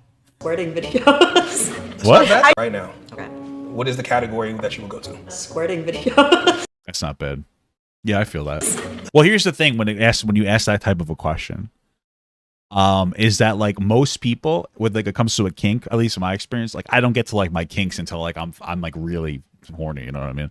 But then I just go to like the normal like BBW shit, you know what I mean? It's not bad. I just recently discovered it. That's what I'm not judging. Those are cool. I like those. Just based on those answers, it really has nothing to do with what they look like. Electric play. I am gonna take a guess that you're into knife play. Excitement of being. That's actually fuck. That's the one. Well, no horror movies. Yeah. Knife play. Thanks. That's probably the one. How are you today? I'm good. How are you? Good. I love the black lipstick. I love your hair. Thank you. How experienced are you with kink play? I've been part of the BDSM community for about 15 years. Oh damn. Okay. What did I say that she is? asphyxiation. Do you like pain? Yes. I feel like she's all of them. This woman probably does all 6 of them, honestly. Oh my god. Do you like being choked or choking? Yes. Both? Yes. Okay. I'm gonna go with pet play. The dude with the cane is extreme. I can feel it. You're so stupid. Pass that over.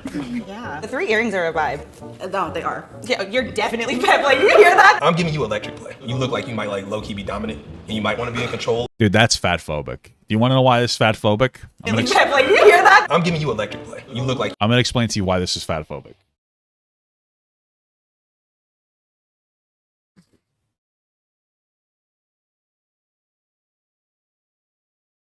I'm gonna explain to you. You're probably sitting there going, Papa Gut, you're being so ridiculous right now.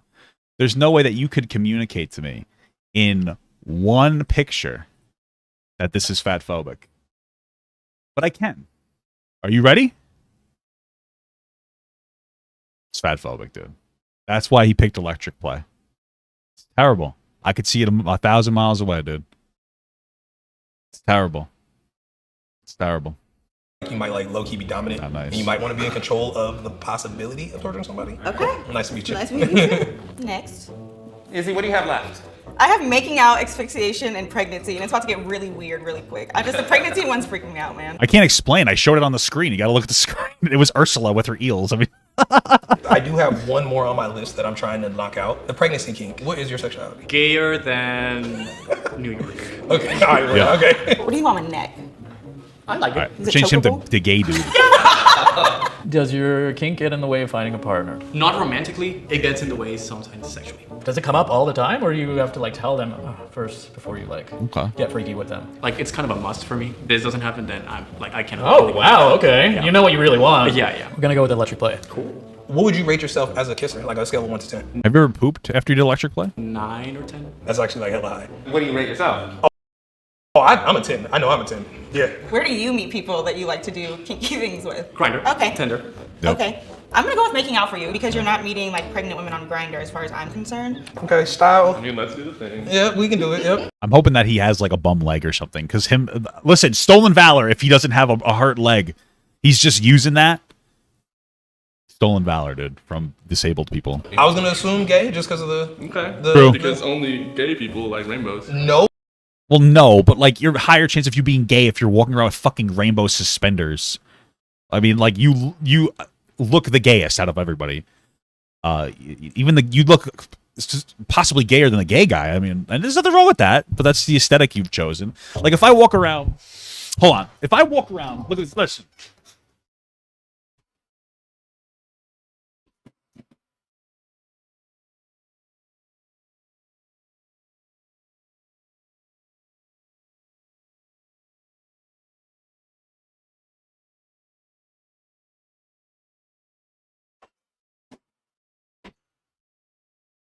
I ran really fast so I wouldn't have to edit it out of the video.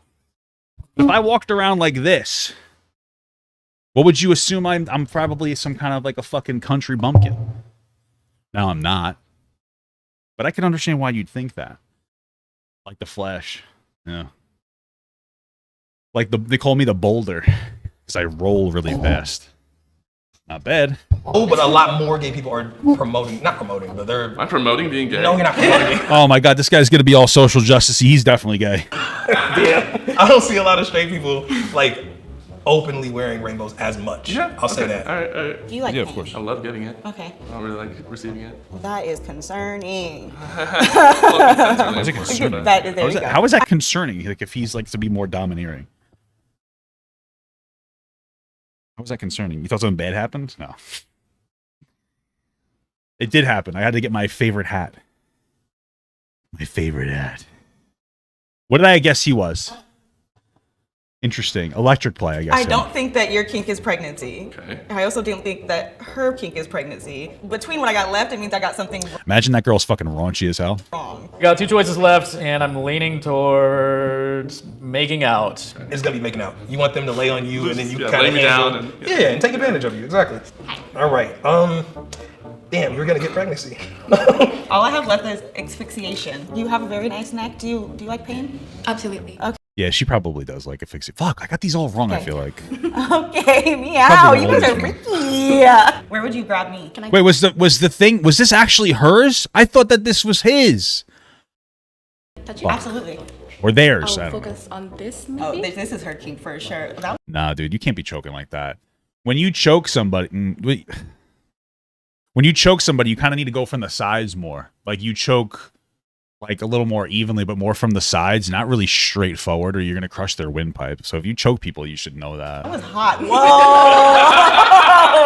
What are you guys doing later? Have you ever been with anybody who's pregnant? Not that I know of. Have you ever been pregnant? No. I don't think pregnancy is going to be your kink, but we're going with pregnancy. Imagine like she's the only one with a kink. Is that girl in the blue dress?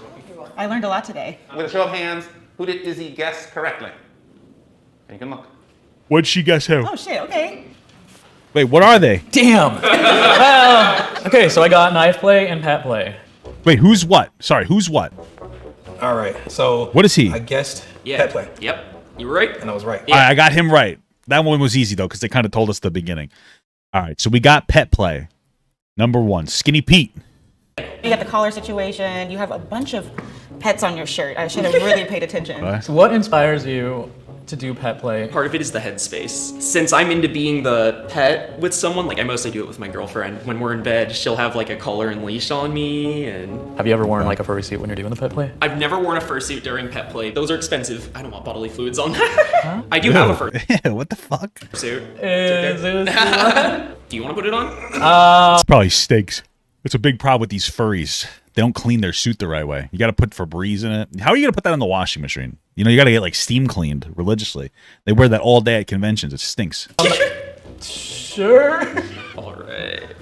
Hell no, bro. How do I be a good furry? Enjoy it, I guess. You want to try? Oh, that laugh is Absolutely not. interesting. But I would like to see it on you. So do you have a full outfit in this, or just that? I have this, and then the paws and the tail. Does the tail clip on, or does it stick in? Oh my god! That's a real question. It hooks on a belt. Okay. So do you change your voice? When I go to furry cons, yeah, I do. Okay. I initially thought pet play was like your legit pet being involved. So. Oh no. Yeah. What exactly is pet play? I typically only It's do where I it fuck my dog. like my partners. One person in like the owner position and one person in the pet position. Okay, Like I mean, yeah, there are a lot of right. other kinks I'll engage in like friends with benefits stuff, but pet play I got like no. That's exclusive. Yeah, that's Okay, exclusive. word. Okay, what did I say? Shock play? Oh my god. Wrong. Yes. So knife play. Mm-hmm. Yeah. Is there blood or is it just knife Yeah, play? so that's a really good question. Like, you don't. Wait, so this is fuck, their knife play? Who'd I say was knife play? Gay dude. Fuck. Alright. I got that one wrong for sure. Well, that sucks. Now I'm upset. I got these so wrong. But I thought this was a gay guy. I mean, I thought this was like was a school shooter. I didn't know that they were like a trans person or something. I would have guessed differently, okay? They're just chill. All right? I thought that I thought that it was me, literally me. No, I'm just kidding.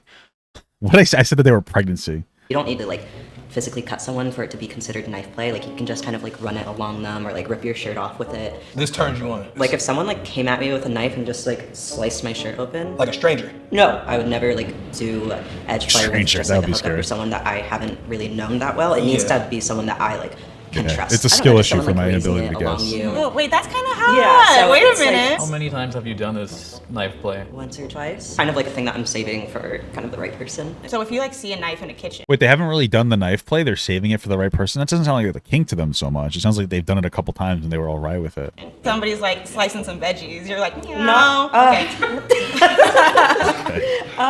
Maybe. I think it depends on the context. That's passionate. Cool. The context of slicing veggies. Like they're slicing my dick off. Cut up that cucumber. Well, thank you. Gross. Yeah, love that. I'd be into that. So I was completely wrong. My kink is electrical play. Fuck. The Little Mermaid was right. God damn it. What'd I guess for her? Asphyxiation. Okay. This is what I'm most curious about because I feel like I would low-key be really into this. What I have today is a violent wand. Deals with current on like your skin. So you don't have current going through your body. That's usually like a TENS unit. I've seen those used for kink play. Not something that I've tried yet. Would you like to see Yes. it? Oh, then we ought to. You know what I used to do? They used to have this game at Dave and Buster's. It was like what is it called? It was like Uncle Fester's electrical chair, and you would hold on to these things, and it would electrocute you, but it didn't. It just vibrated really fast. That's the most I've done for electric play. Use it. Looks like a toothbrush. You'll hear it immediately when I turn it on. Sounds like it's just cutting off her like the hair on her skin or something. Love that. You can hear it. Like, I promise, like, that doesn't hurt. It just feels like... You wanna feel it? I mean, why not? I got metal on me. I'm not gonna like... Oh, no.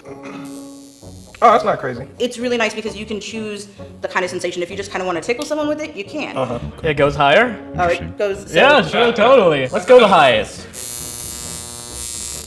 It is pretty intense. Feels like when a tattoo needle first touches you. Well, I have some attachments that people said feel like knives cutting on them. So are there people who get off to getting tattoos? And do they come when they're at the tattoo parlor? That's my only questions I have. Yeah. Oh, I like it. Wait a minute. I like that. Thank you. I wonder if this girl actually likes these things, or if she's just saying that she likes these things to seem kind of cool, you know? Thank you. Awesome. Thank you. Now it's the fun part. 'Cause I got show. What does he do? So Kissing? your kink is making out. Yes. Of course it is. God, I need to know what that give up. means. Thought we all like to make out. I didn't realize that was like a kink. I'm talking long makeout sessions. Okay. Like I can go like 3-4 hours. no, it's terrible. What a waste of my time. I'm an adult. I can't make out with you for more than 5 minutes. That's what I tell my wife. I got better things to do. Okay. Damn. Do you have like a chopstick break? Like I just. Yeah, it can get pretty Okay. tiring sometimes. For me, it's more about like the connection with the person rather than like, be like actually. That's why. This is weird, bro. That's just that somehow is the weirdest kink out of all of them. Like fucking 3 or 4 hours of making out. Come on, bro. I like making out. I love making out because I love the connection. It's way more intimate than like penetration. One of the reasons I don't like making out sometimes is 'cause my beard hair will get in my wife's mouth, and then it'll get in my mouth, or my mustache hair rather. It just gets uncomfortable. So, you know. You'd be happy if it just like the date ended in just that. You're cool with that. Yeah, I've hit climax with it. So, Oh, word. Yeah. Okay. I did not expect that. All right, word. Caught me off guard. Next question. Whatever. Why did you say New York over San Francisco? You're kind of right on that one. Yeah, I'm just curious. Yeah. New York just came to my mind. Okay. Yeah. And next. There are people Let's who talk about it, get there are because people who get wicked turned on during a tattoo. I don't know if it actually come though. Ew. Previously part owner of a tattoo parlor. Oh, really? That's weird. What do they do? Do they go, "Oh, daddy," or something like that? Like, how do you know that they get turned on?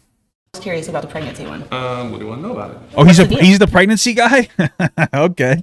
I mean, I like pregnant people. No, I get that, but like. I guess it makes the most sense though, because if I look at this guy, I think that like the only woman that'll fuck him is somebody who is pregnant and the father left them. You know what I mean? Someone real desperate. I'm sorry to this guy if you ever watch this video. I'm sorry. I'm just curious, like, what that entailed. When I'm around someone who's like showing pregnant, I tongue like just bleh. Like literally, it's already happening just thinking about it. That's fucking Yeah, wild. it's- I really it's think. nuts. Have you talked to a therapist about this? Not even in a bad way, but okay. Yeah, I talked to all of my therapists about this. Word. When did you know you were into this? I would say I discovered a lot of my kinks around like my late teens. He said that his kinks get in the way of fun relationship. Yeah, the makeout guy. Yeah, because I think it's because he likes to make out for like hours. That's what makes it so weird. So like 15, 16, and 17. So when you were like 16, you were actively looking for pregnant women to fuck? No, when I would see someone pregnant, it made me feel that tingle inside, like that excitement, Yeah. and stronger than most things. I have a daughter. When my girl was pregnant, I think there was more times that I was like looking at her pregnant where I was like, damn, you are like kind of sexy. Yeah, It didn't make me after, want to yeah. like, smash or nothing like that, but it was like, Just she looked beautiful. really, really good, beautiful, all that kind of Yeah. stuff. Damn, I might have this kink. Like, You're about to have a second kid. I don't want kids. I absolutely do not want kids. Fascinating. Yeah, no. It's the process that He just wants. Well, of course not. He just wants to fuck them while they're pregnant and then not be with them anymore. Of course he doesn't want kids. really does it for me. You know, like I've gone through a lot of trauma and therapy, and like it would be a child raising a child. do you like sex with pregnant people? I would assume so. I've never done it. Oh, that's kind of disappointing. I would have just lied at that point. Never done sex. I would have just lied. If I came on there with a pregnancy kink, I would have just said I've had sex before. I don't think I would ever go on to any public platform if I was a virgin and ever admit that in my entire life. And that brings up a lot of questions because that means I might be one right now. I guess it makes sense. Like you're into it. Here's the problem, bro. I feel like this is something some people probably understand where I'm coming from. There's stuff that like I might look up on the hub that I'm into, but I would like never do it in real life because it's like weird, you know? So how does he know he actually has like the legit kink? You know? How does he know that? Bro, it's fun. It's good. I mean, I can only imagine. I don't know how to tell you to try it. I've been trying to try it. I'm trying to try it. You gotta like get somebody's consent, and that's somebody else's kid, and then you're sticking your thing by the kid. Yeah, that might get kind of weird. Well, and I mean, like, I'm not monogamous. Like, it's like, you know, partners, and you know, nobody owns anybody. So to me, it's like, you know, whatever. Let me play this alert. $10 from Elijah. If it'll play. It's not playing. All right, hold on. Hopefully it comes. There you go. Hello, Miss Josie. There, let me just finish the video. Sorry, brother. I misjudged you, and I'm sorry. Yeah, What did she like? I'm asphyxiation. Okay. Oh, see, How did you that makes find out sense. that you were into that? I got into a friends with benefits situation. We decided to explore our sexuality, and he kind of just did it by accident, and I was like, I like that. Do it again. Yeah. Oh, this is a How do you accidentally choke somebody? lot deeper than just a simple choke during. This is like, Yeah. Mind if I show you how it is? I guess, yeah. Oh, don't do it. You're gonna make him horny. I promise I won't hurt you. Like, okay. So you start pain right there. Yep.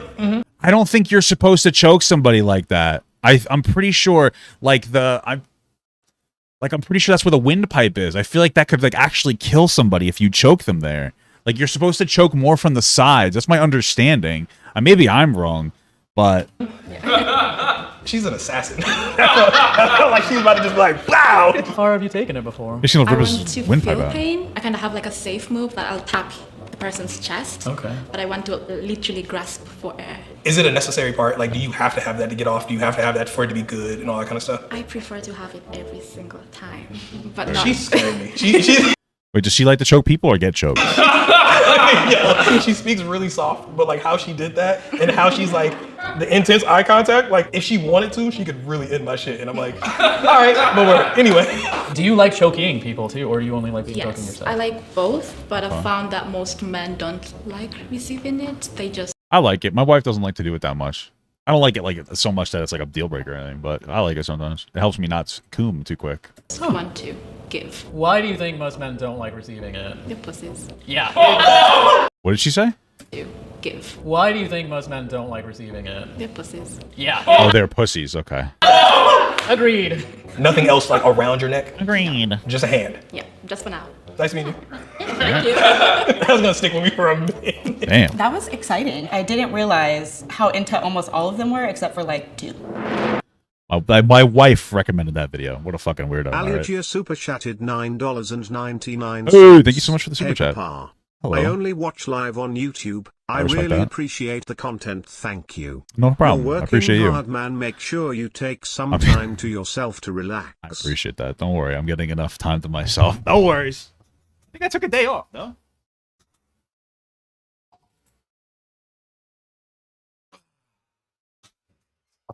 I believe I took a day off already.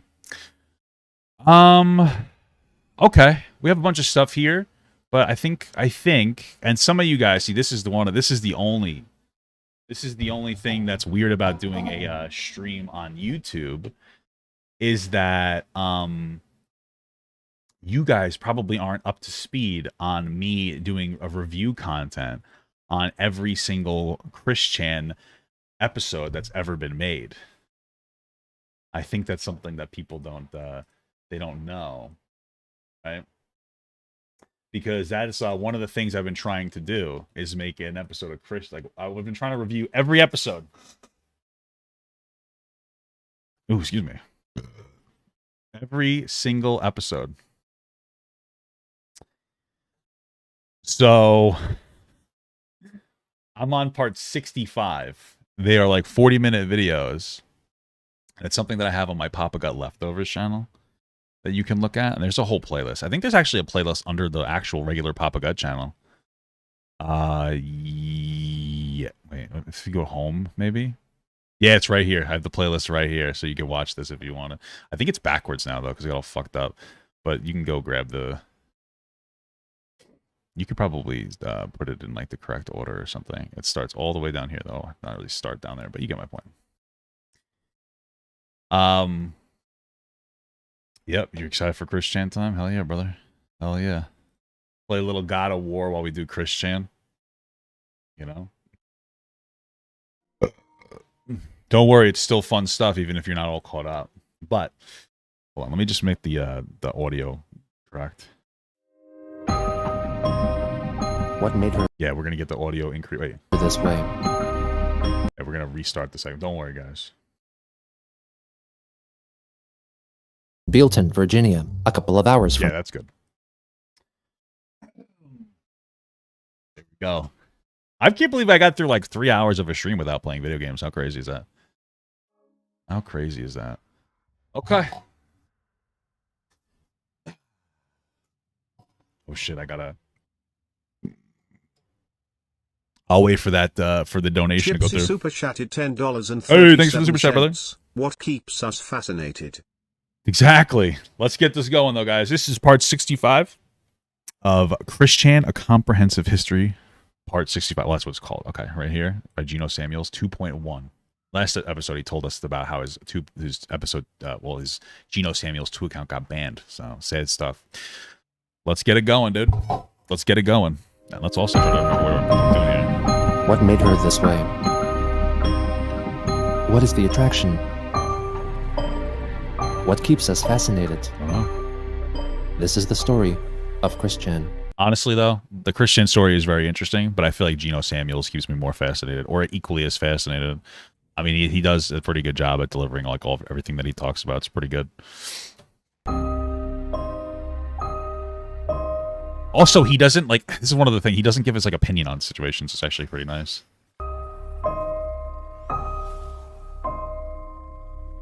I forgot how to play the game already. Oh, Jesus Christ. On July 29th, 2018, as Christine was on her way back home from attending the My Little Pony-themed BronyCon convention, her mother's 2002 Dodge Caravan that she was driving broke down at a Sheetz gas station in Bealton, Virginia. Bro, Sheetz though? Listen, not for nothing. Sheetz is like the best. I wish there was a Sheetz around here. I remember going there on a vacation. I went to Pennsylvania and I went to a Sheetz and it's awesome, dude. I don't know what it's like. You can get like full ass food there. They have like a little ice cream machine there. Not that I should be eating ice cream, but they have like an ice cream machine there and everything. It's baller, dude. It's awesome. And they have gas from there. Home. She posted of her troubles on Twitter, letting her followers know that she followed troubleshooting steps, but to no avail. She also text messaged Kiwi Farms user, the captain, about her predicament, informing him that she had less than $20 between all of her financial accounts, which would make calling a tow truck near impossible. The captain was then granted access to Chris's Twitter account to write that her insurance company, State Farm, would cover $100 in tow truck costs, but she still required another $100 in personal funds, and so encouraged followers. Wait, how long was the truck drive from her? That's my question. $200? That doesn't sound too bad. I mean, like, I understand they don't have money. I'm just saying, like, that doesn't sound like that bad. I thought they would be further or more for it being further. To donate to her PayPal account. After receiving enough donations, the captain returned to Twitter to post that a tow truck was on its way to pick up Chris and the car, and that Chris's mother, Barbara, was not angry, but rather sad and worried for her safety. While waiting, Chris posted a video on Twitter showing her pacing around the car as she waits for the tow truck. Yep, this is me, killing time, waiting for the tow truck. They'll be here in less than an hour, and what am I doing? I'm walking, I'm walking, I'm walking, I'm walking, walking, around the van, around and around the van. As Chris was waiting and pacing, the captain confirmed that the gas station received several troll phone calls accusing Chris of begging instead of being stranded. In the early hours of July 30th, the tow truck picked up Chris and her mother's car, and of course they have a coexist sticker on the back. Bro, that's so like fucking ridiculous. Every single time like somebody knows where Chris is or Christine is, there's always some fucking dickheads who call in. That's so obnoxious. Like, at least if you hate Chris or Christine that much, at least think about the fucking business owners at the very least. Upon arriving home, Christine wrote that she was back home safely, and as a bonus, Barbara had cleaned up her bedroom while she was away, doing a quote-unquote good service. However, as revealed in a later text message sent to her teenage friends Lucas and Devil, Chris's mother threw out many of her possessions without consulting her beforehand, such as some of her favorite VHS tapes, which made Chris think that Barbara wanted to subconsciously force her to leave the house. In addition, Christine discovered her mother had thrown out her classic striped polo shirt. The iconic striped Ralph Lauren rugby shirt of mine is misplaced, and we're looking, and my mother is trying to remember where she saw it. I fear she had trashed it by mistake, but Magi-chan informs me that the shirt is still here in the house somewhere. There were a number of full trash bags outside. I just went through the 5 we brought back in after I got back home. I, like I foresaw, felt very frustrated and upset. So I showed her what I recovered and told her how I felt. And, with her watching, I yelled at a body pillow, pretending it was her. I pretended I had my iconic shirt in hand, and I slapped, punched, and even humped, then tossed the pillow towards the head of my bed. Then, with that as her punishment for that reckless good intention, the pit very went through is still here, where Sharon rugby out. Sorry, hold on a second. Subconsciously, such as some. I know that, like, I feel like. And devil. Chris's mother threw out many of her possessions without consulting her beforehand, such as some of her favorite VHS tapes, which made Chris think that Barbara wanted to subconsciously force her to leave the house. In addition, Christine discovered her mother had thrown out her classic striped polo shirt. Why would too? That thing was all ripped up.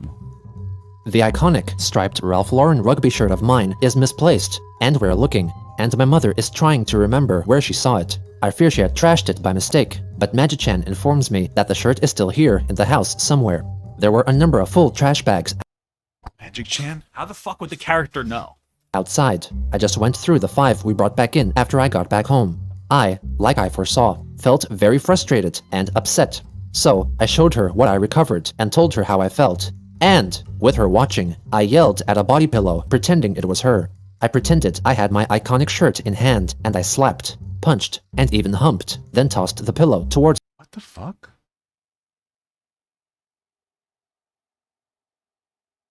Iconic shirt in. Wait, so she's. I'm sorry. She's saying. Is Christine saying that she pretended that a pillow was her mother and started attacking it? What the fuck? Hand, and I slapped, punched, and even humped, then tossed the pillow towards the head of my bed. Then, with that as her punishment for that reckless good intention misdeed, I forgave her for that whole mess. But I still miss my shirt, holes and all. So, that is why I'm very interested in contacting Ralph Lauren to reproduce the shirt and make 3 of them for me. And, right now, I'm looking on eBay for the same shirt. Sigh. On July 30th, as both of the Chandlers' vehicles were being repaired, Christine walked 4 miles to the post office to send out a selection of items bought by her supposed fans on eBay. Okay. She posted a series of videos on Twitter documenting the event. I'm walking, yes indeed I'm walking, like you and me I'm walking, I'm walking, yes indeed I'm walking, like you and me I'm walking, walking. You get to enjoy the scenery more than just driving on by. Spoiled children. After a while, she got to the post office and made another update video. Hey everybody, guess what? I made it to the post office at about 4:15 p.m. Okay. It started raining when I was halfway through, but I made it. I'm wet, but I'm alive. She doesn't look wet at all, but I'm enjoying the hydration. I'm shipping a bunch of autographed photos out, and I got an important package to pick up. Okay. Another video update followed upon returning home. Hey everybody, I just made it home! I walked every single step. Though I stopped at Taco Bell for a little edibles, a little filling, a little good stuff. But anyway. Well, give me the order, right? Like, give me the fucking Taco Bell order. That's like the best. That's one of the best ways to bond with somebody. Not that I want to bond with Christine, but like my Taco Bell order: 3 chicken quesadillas, 3. I call them chicken chunglers, but they're like Chipotle chicken, like little wrap things. That's it. My order. I walked the entire 2+ miles. Let's check my Fitbit. Woo! 23,000. Wow. But aside from that, how much of that you think was I from do jerking off? Like, you know what I mean, with the Fitbit in her hand. Thank y'all so much for donating to help me in this emergency situation. The money will be spent to pay for the car as well. So it's all very good. I'm not cheating anyone. Everyone should know that by now. I'm direct, I'm honest, I'm sincerely kind. Didn't Christine cheat on like somebody before? She thought she was dating a supermodel or something, and then cheated on that person. I remember also playing Lego Star Wars when I heard that. It's crazy. Awesome to hang out with. Okay? What am I supposed to do here? On the final day of July, Christine went to Facebook to write that she apparently found out what one of the so-called 69 special Sonichus and Rose Chews looked like. What? She then detailed and drew the appearance of Sturbanchu, a Sonichu character introduced to her by the Idea Guys. She also revealed her incomplete list of the 69 special Sonichus, a concept also brought to her by the Idea Guys, Joshua Wise, and Stephen Boyd. These included Chris's own original Sonichus and a large number of characters that the idea guys told her about, which were often in name referencing controversial figures of the time or inside jokes. Logan Paul Chew. Ah, isn't that's the I always forget. Logan Paul is the one who did the Suicide Forest? Blaze Bob Sonichu. Dark Bind. I don't know who most. Ted Bundy, of course. Wesley Sonichu? What the fuck? Including Logan Paul Chew, Cosby Chew, Fogel Chew, Replacement Rose Chew, and Slavichu. Wow. On August 1st, Chris went online to reveal that her mother had found a leather pouch containing some rocks of upwards to 26 years old, which were purported to bring their holder physical and emotional relief. Wow. She hung the pouch Okay, so on a necklace. I was like, these are like rocks. These are wait, hold on a second. Chew and Slavichu. On August 1st, Chris went online to reveal that her mother had found a leather pouch containing some rocks of upwards to 26 years old. It's just making me laugh because the rocks aren't 26 years old. The rocks are like probably thousands of, if not millions of years old. But the rocks are 26 years old.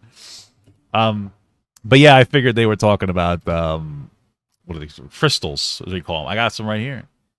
Here's my Jasper turtle. Jade? Maybe it's Jade. I think it's Jade. It's Jasper. And then I have an elephant. I forget what these are made of. I got a lot of this stuff. My wife was really into them for like a short bit, so yeah. Which were purported to bring their holder physical and emotional relief. Yeah. She hung the pouch on a necklace and carried it in her bosom constantly. Also on that day, Chris shared a tweet from voice actress Tara Strong, which featured images of some of the characters she had played, wishing these so-called girlfriends a happy National Girlfriend's Day. Chris added that she would not be repeating her mistake from last year's Girlfriend Day, which resulted in a public falling out between her and illustrator and voice actress Doopy Doover, so she simply expressed her love for her lady friends without naming them. Okay. The next day, a Twitter user posted a short video clip of them in the process of making a Sonichu plush doll. Christine came to ask the plushie maker why Sonichu's mouth protruded as much as it did. They agreed that the mouth looked a little long, but did not mean to change it, as it may look more balanced later on. Chris also felt the mouth, which threw her off, should remain as was, as she was sure she would get used to its imperfections. Okay. On August 3rd, Christine finalized the comic book that had been heavily influenced by the Idea Guys. Originally designated as Issue 16, the comic was now known as Sonichu Issue 13, or The Awakening of a CPU, also known as The Idea Guy Corruptions. On the artless front cover, Chris warned her readers that even though all the events in the comic were true and actually happened, the book was filled with offensive material with which she did not agree. In contrast to previous works, this issue was not scanned and shared page by page, and was not in full uploaded online upon completion, and was instead physically printed and then sent to her Patreon backers to avoid having her account terminated due to the content of the pages. What was in the pages? The issue pages? is also distinctly text-heavy, presented in her original handwriting, with the majority of the pages remaining uncolored. The story begins with So he's racist, uncolored? Christine recounting her idea of how she came in contact with John Yamada, a soldier from game industry, who was in reality portrayed by Joshua Wise. He tells her to go to her Sega Dreamcast game console, for it contained the key to creating a portal between dimensions. Magi-chan teleported to her and scanned the console. Upon touching it, they felt electricity surge through them, and a portal opened up into the world depicted in the game and anime series, Hyperdimension Neptunia. Chris then details the struggles and battles in Quickville between various foes and heroes from different franchises, including Akan from the film Hardcore Henry, Monica from the game Doki Doki Literature Club, and the Sailor Scouts from the anime Sailor Moon. Later on, Quickville gets attacked by Akan, leading a troop of Russian cloakers taken from the game series Stalker. Because of Akan, Quickville shopping mall, and then later Chris's own house get Wait, are we saying that this was printed out and sent to people? Uncolored. Is that what they're talking about? Destroyed, but then quickly restored back to normality again. Okay. While signing a peace treaty, Akan then opens up a time vortex, which sucks in Chris and Sonichu. While Chris remains trapped, Sonichu gets forcibly relocated to Africa, where he is chased by the natives. Along the way, he meets with Dr. Emmett Brown from the Back to the Future film series, who offers to give him a ride back to Quickville. Chris goes on to explain that in Quickville's dimension, the USA lost the Cold War to Russia, and as a consequence, are Why? Why did the USA need to lose the Cold War? Ruled by the Russian Federation. Oh my In 2016, Hillary Clinton was elected president, but after violently falling ill, she was replaced by Vladimir Putin of Russia. This resulted in riots between the Russian mafia and the Japanese organized crime collective, the Why? Yakuza. But not American people? The American people weren't like, you know, we don't like this. Phil, I mean, I guess some conservatives would love it, because for whatever reason, fucking conservatives have a rage boner for Putin, because he's so cool. Because they saw the pictures of him on a, on a bear, shirtless, and they think that's like actually him. And for some reason, they fucking shit their pants because he's such a real man, even though it's a literal propaganda like a scheme. I think I watched a video about like a propaganda scheme with like more of it with Vladimir Putin, something along the lines of, and correct me if I'm wrong, I'm pretty sure I remember something to do with how he would he beat like a team of like hockey players, like a professional team. Like, it's all set up. It's fucking crazy. Brandon Anderson was elected as sheriff, and the new mayor of Quickville was the actor Brendan Fraser.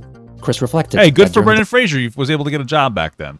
It's terrible what happened to him. It's terrible. Male Christian Chandler's term in office, he revoked women's rights in the area and had banished Quickville's Megan Schroeder because of the way the real-world Megan had rejected Christian in 2007, stripping her of her special powers, though she was later promoted to a CPU goddess. Christine and John Yamada then traveled back in time to the year 2000 to prevent the old Christian from abolishing women's rights. Oh, this one has a color on it. Was it like wait, what? Then traveled back in time to the year 2000 to prevent the old Christian from abolishing women's rights. Christine. Why would he want to abolish women's rights back then? I thought he hated men and always loved women. Wait, there's what the fuck? Was very disappointed with the Christian of 2000 as he had been possessed by Satan or something. Christine discovered that Christian had become kidnapped and converted by Nazis and had used the powers of his own Sonichu medallion to keep dictator Adolf Hitler alive. Christine killed off Christian and took away the powers of the medallion, causing Hitler to disintegrate into dust. John Yamada then traveled further back in time to prevent Christian's kidnapping, later learning that Christian had been taken What the fuck is happening right now? into Islam to have his demonic possession exorcised by having his Sonichu medallion shoved up his anus. Wait. Sorry, what? John Yamada then traveled further back in time to prevent Christian's kidnapping, later learning that Christian had been taken to Islam to have his demonic possession exorcised by having his Sonichu medallion shoved up his anus. Christine then reveals that that becomes canon? And that the Sonichu medallion is forced up his ass? Out of the 69 special Sonichu eggs that were emitted from the chaotic rainbow of February 1st, 2003, 2 of them resulted in her father, Bob Chandler, and herself. She declares herself as have been a real Sonichu for her whole life in the world of Quickville and the Chosen One. Aside from herself, she tells the readers that most of the residents of her town have become satanic, atheist, or what. Chris states that Angelica Rosechew, along with the entire Christian church of the town, first converted to Islamism, then Satanism. Blake Sonichu became an extremist who worshipped Islamic militant leader Osama bin Laden. Wild Sonichu began growing marijuana, which Chris did not mind much. However, she much objected to Wild's production of methamphetamines. Bubbles Rosechew started to identify as a muscular black male, and Punchy Sonichu wound up... Hold on. Bubbles Rosechew started to identify as a muscular black male. I didn't know Chris... Are you saying that Chris Chan invented transracialism? The concept of transracialism? That's incredible. And Punchy Sonichu wound up in an insane asylum. Chris then inserted the page she drew on December 7th, 2017, after learning from Joshua Wise that Rosechew had allegedly been born as a male and had gender reassignment surgery to become a fully functional female. It's called gender confirmation surgery now, I think, guys. Not reassignment, okay? Just letting you know. In 2008. Christine wrote extensively of how much these news upset her, largely because she had defended her over the years upon seeing troll-created imagery of Rosechew with a penis. After some time, Chris felt she could continue to love and cherish her Rosie regardless. She then added a short summary of how when Sonichu and Rosechew first met, they kissed a lot in sewage, and when they first made love, they kissed in sewage? Role-played as hockey players. Chris then moves on to discuss the war between Quickville and the neighboring nation of Australatina, a fictional land created by noted lolcow, ADF, and introduced to Chris through Joshua Wise. The war was started when a quick defense soldier pooped on the border between the two nations and was then killed by the Austinans. Not long after the start of the war, DJ Jamster Sonichu was sued by Punchy for sexual assault. DJ Jamster Sonichu? Sonichu? Sorry. What the fuck? Chris felt that he was not guilty, so she sent prayers and good vibes to the courthouse. As the a hell? result, Jamsta was found not guilty, but riots ensued across the town. A few days later, the Austinans killed the entire Quick Defense Force and took over the west half of Quickville. John Yamada and the CPU goddesses from Hyperdimension Neptunia defended the east side. The Russian troops then left the town, and in their place came the Nazis. They ended up burning Simone LaRoche alive. Meanwhile, in Equestria, thousands of evil Chris clones had evolved into a blobious form, which were all lured into an open field and burned by napalm. Chris then returns to talk about the occupying Nazi forces in Equestria and Quickville, highlighting that whenever one of them called her by the German male honorific, Herr, instead of the female, Frau, they would get doused with her own blood that multiplied from a single drop, and they would dissolve immediately and fully. The Nazis in Equestria are soon killed off by the My Little Pony character, Discord, the god of chaos. Chris then clarifies that the Nazis were in fact not completely melted by her blood, but survived, and as a consequence became infused with her DNA. Upon their banishment from Equestria, when they returned to Germany, they all transformed into Sonichus. They thusly disband their Reich altogether and give up their weapons under the command of the CPU goddess, Blonde.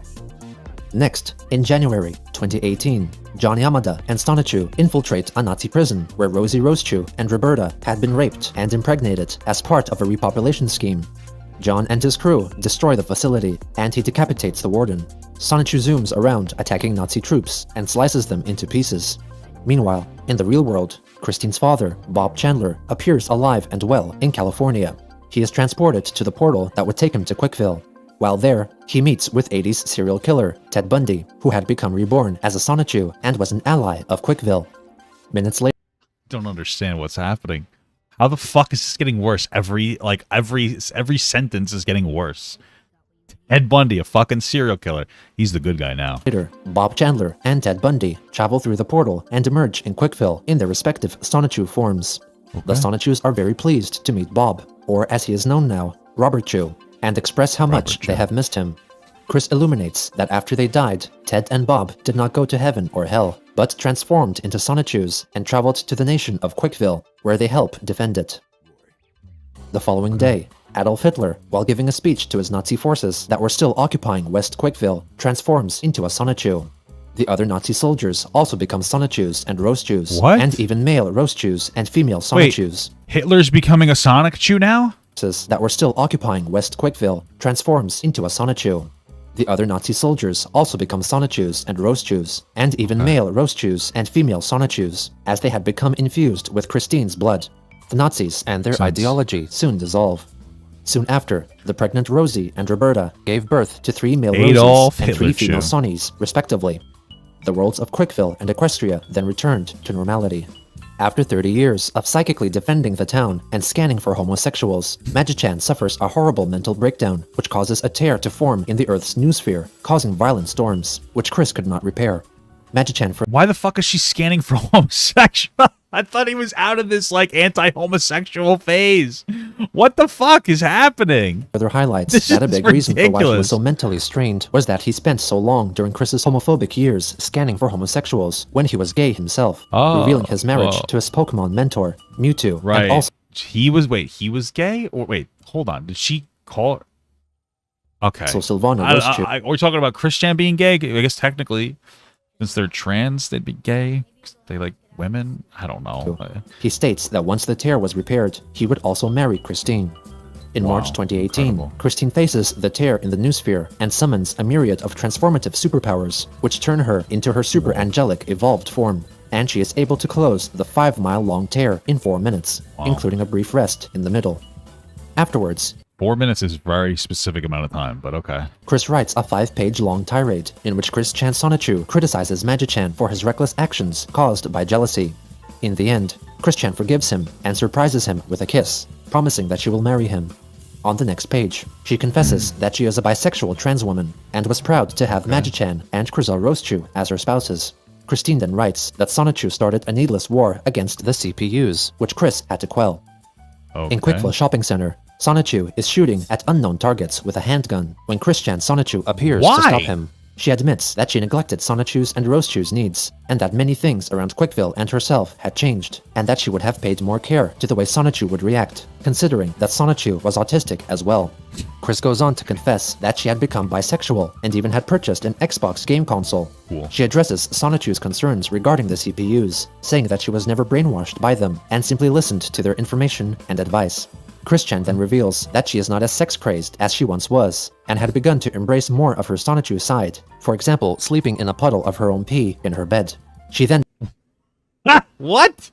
Is more of her Sonichu side, for example, sleeping in a puddle of her own pee in her bed. Why is it part of a Sonichu, whatever, to fucking sleep in your piss? I don't understand.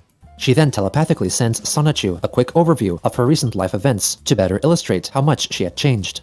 After this revelation, she begs for Sonichu's forgiveness. She professes her love for him and then kisses him on the lips. Christian promises that she will have sex with Sonichu, her son, later, but first... What? That's her son in the canon? I promise I will have sex with you later, Sonichu, but right now you and I have some mistakes to undo and amend for. Let's go, my son. Wow, it's not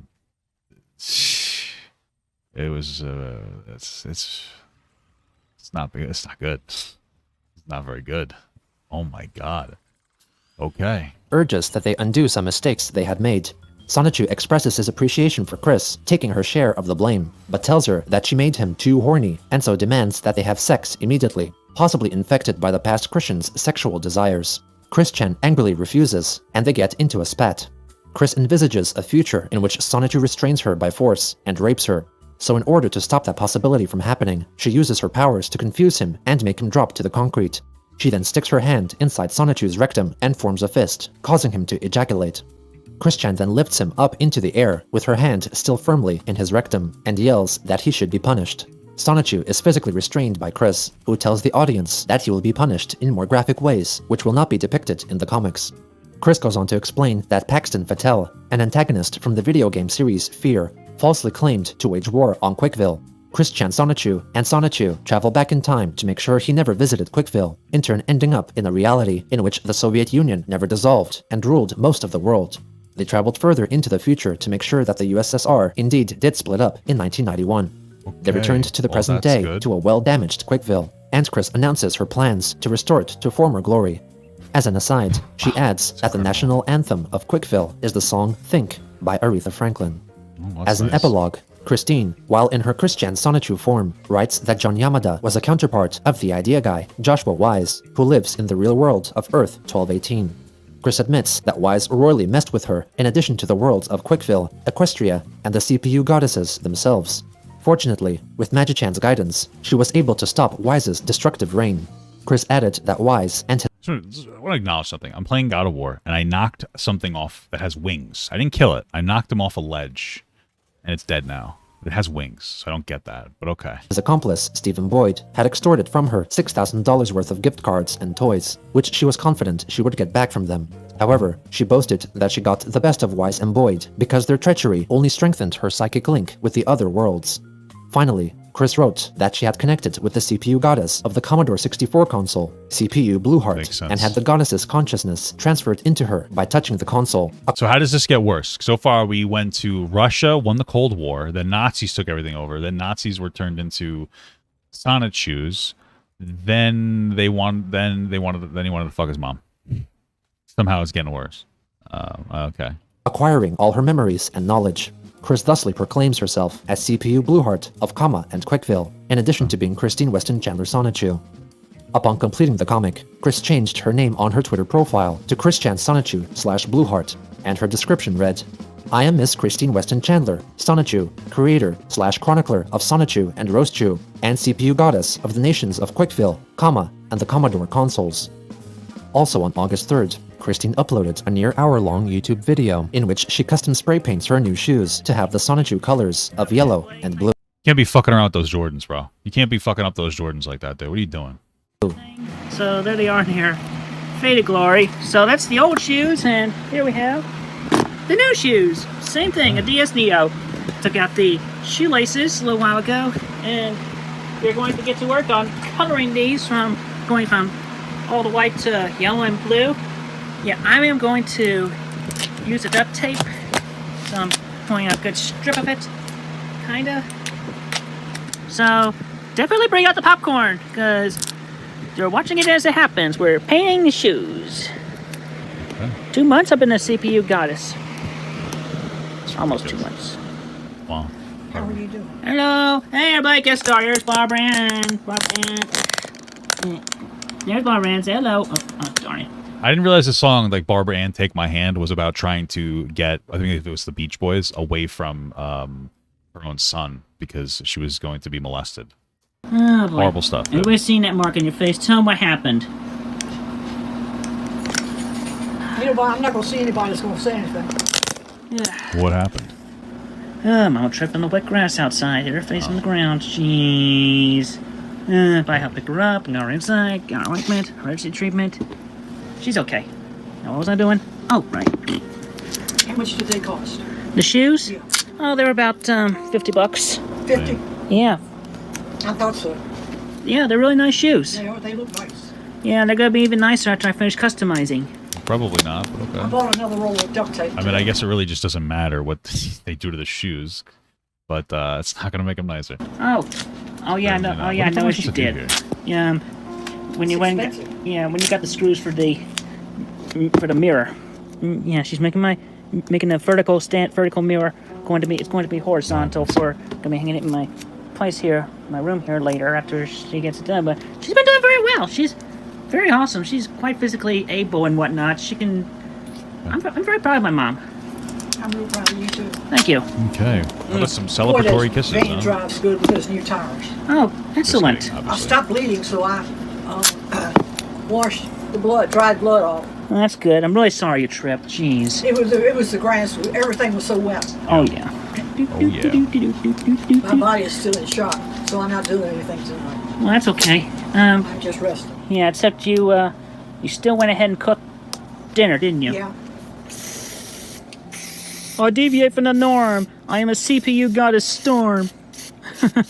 Just kidding as I say that. No, Storm. Oh, look at plastic gloves. Excuse me. I have a suggestion. What's your Let's donate the 4 pillows to Goodwill. No! I may have a need for those. 2 of them. No. Hey, sorry, I didn't mean to laugh like that. Hey, I got a good suggestion. What if we donated some stuff? No, fuck you. Fuck that shit, bro. We're not donating a goddamn thing. No! So aggressive about that. Jesus. You bought $50 shoes that you probably didn't really need. And now you're gonna like yell at your mom for wanting to donate fucking to the Goodwill. Hey, what if we donated? We know what's probably going through her head. She's probably like, oh, you know what? Maybe it'd be a nice thing to do something nice for some people that might need it. And Christine is like, no, fuck that. I don't know. I may have a need for those. No, just no. No, no, no, no. Okay. No, not the body pillows. Latex gloves. Why didn't I think of this sooner? Should have done this sooner. Can't think of everything simultaneously.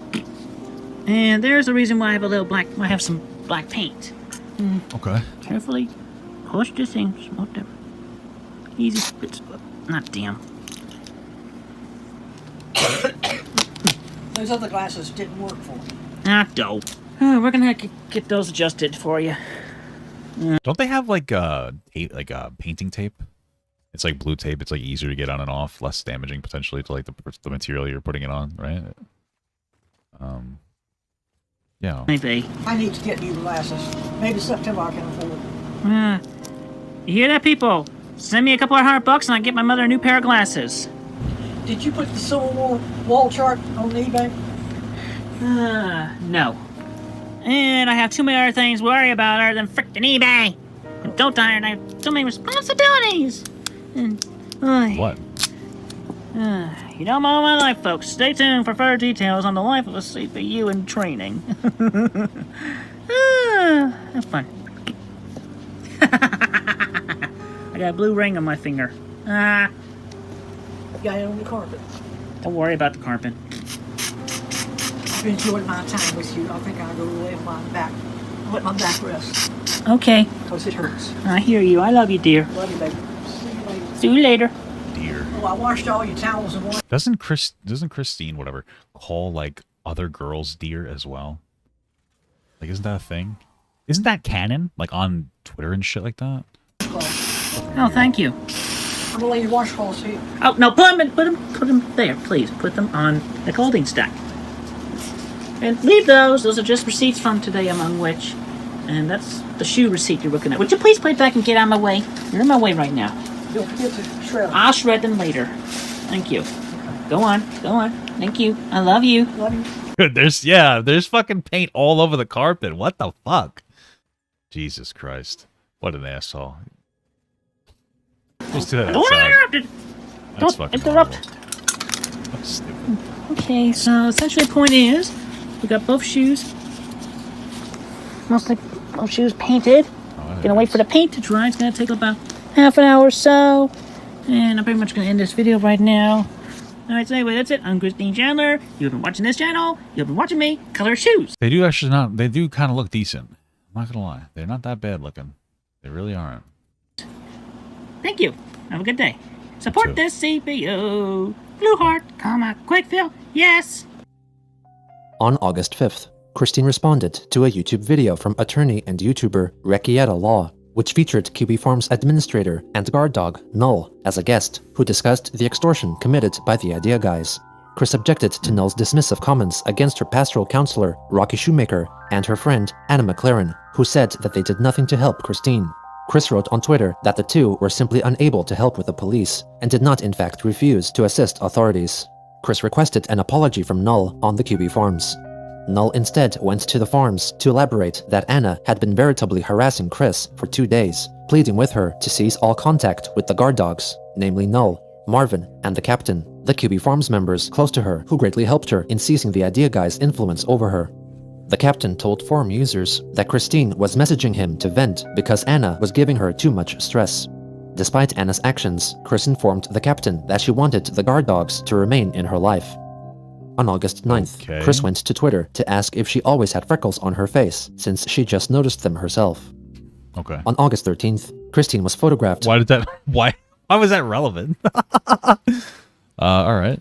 Waiting for her meeting with her therapist at the Region 10 Community Services Board, wearing her Sailor Moon tiara and a head and hairband, as her Nightstar Beautiful. plush doll accompanied her. Later on, she watched a video posted by artist Project SNT, which featured her radical redesigns of Sonichu and Rosechu. Wow. Chris wrote on Twitter that SNT happened to draw a Sonichu and Rosechu from a different dimension than that of which everyone knew, and described their respective origin stories. She defended the way she originally drew Rosechu because it was what she allegedly saw when she witnessed her for the first time, declaring that she had a strong psychic link with that dimension for her entire life. Bro, there's no way. How can you believe that at this point? What Christine is saying right now, somebody did a nice, cute little redesign of the Christian characters, whatever, cool Sonichu characters, excuse me. I may not say the wrong thing.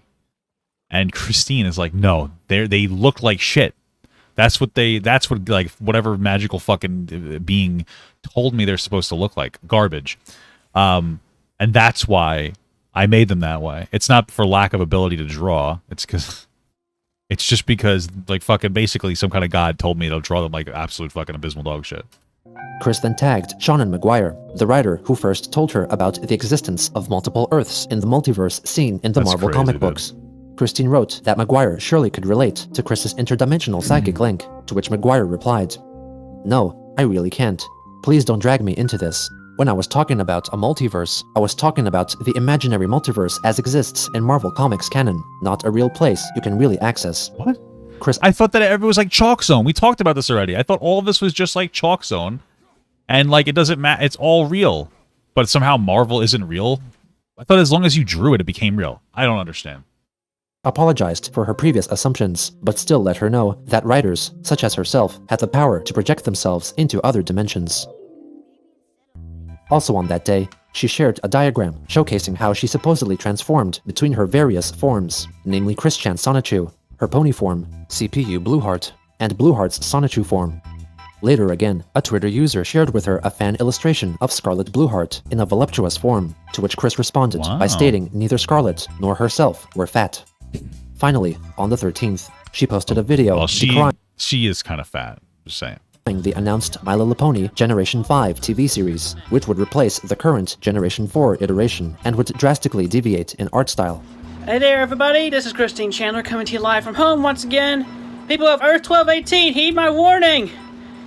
Spoiler alert, I had seen the future and I had to prevent it. Princess Twilight Sparkle was about to upgrade Applejack to Alicorn status, but it backfires. Twilight's wings get put onto Pinkie Pie, and Twilight's horn gets onto Fluttershy, and it's just no good, and that's how we end up with that frickin' G5. We must Sorry, what? And it's just no good, and that's how we end up with that frickin' G5. I thought that she said something about Jewish people. I was like, what the fuck? Anti-Semitic arc. We must prevent this. This is not going to work out, and I have foreseen this. This is very, very bad. So I had just conferred with Twilight and Princess Celestia as well, and Celestia and I are in agreement, as she had seen the future as well. We must prevent this G5 mistake from ever happening. And yes, G4 will continue. But anyway, heed my word, Hasbro, and everybody on the MLP show. Generation 5 must never happen. And G4 must have at least 5 more seasons. Heed this. Heed our warning. Seems very important. This is an official command from your CPU, Blue Heart, in agreement with Princess Celestia of Equestria, all which in our sister dimension. Thank you. She reiterated her anger at the announcement of a new series without the wanted resolution in the G4 storyline in a Twitter thread that same day, vaguely threatening Hasbro, the owners of the MLP franchise. Christine continued replying to other Twitter users the next day, proclaiming G5 would bring downfall upon Equestria and everyone residing both in their sister dimension and the real world as well.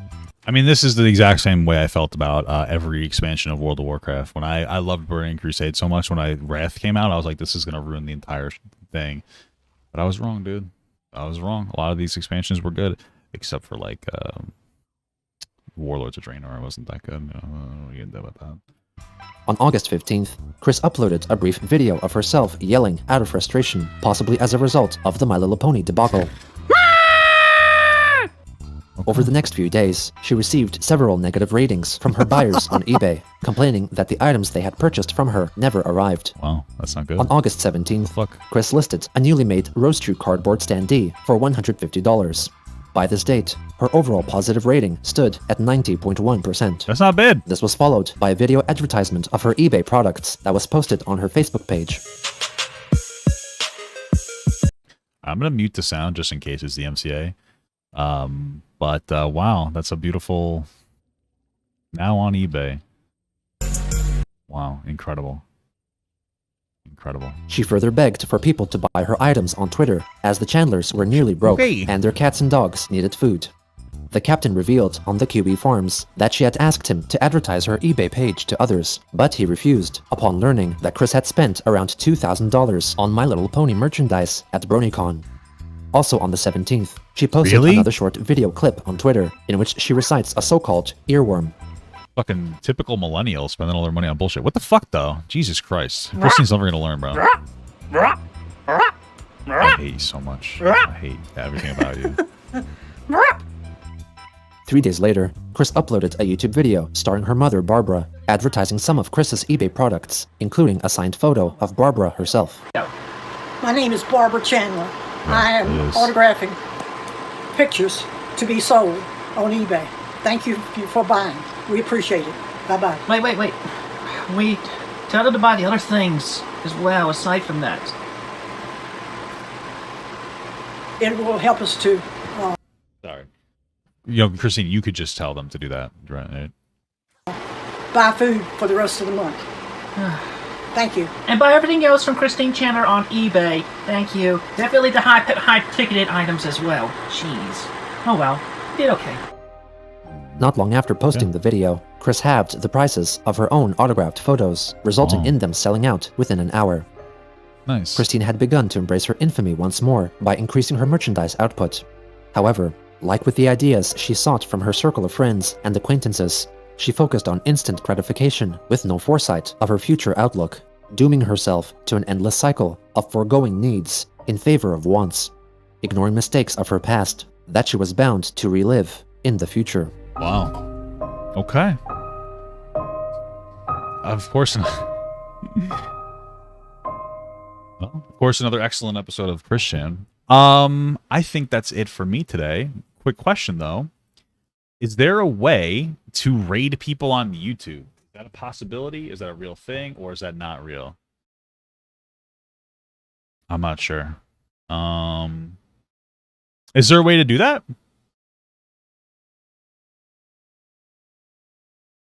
No, not a double today. I'm sorry, brothers. Don't worry, the VOD's gonna stay up. Okay. So I guess you can't rate anybody for right now. Take care, guys. It was cool. It was different. I think I might do the same thing tomorrow. So you guys take care. Have a good one. I love you.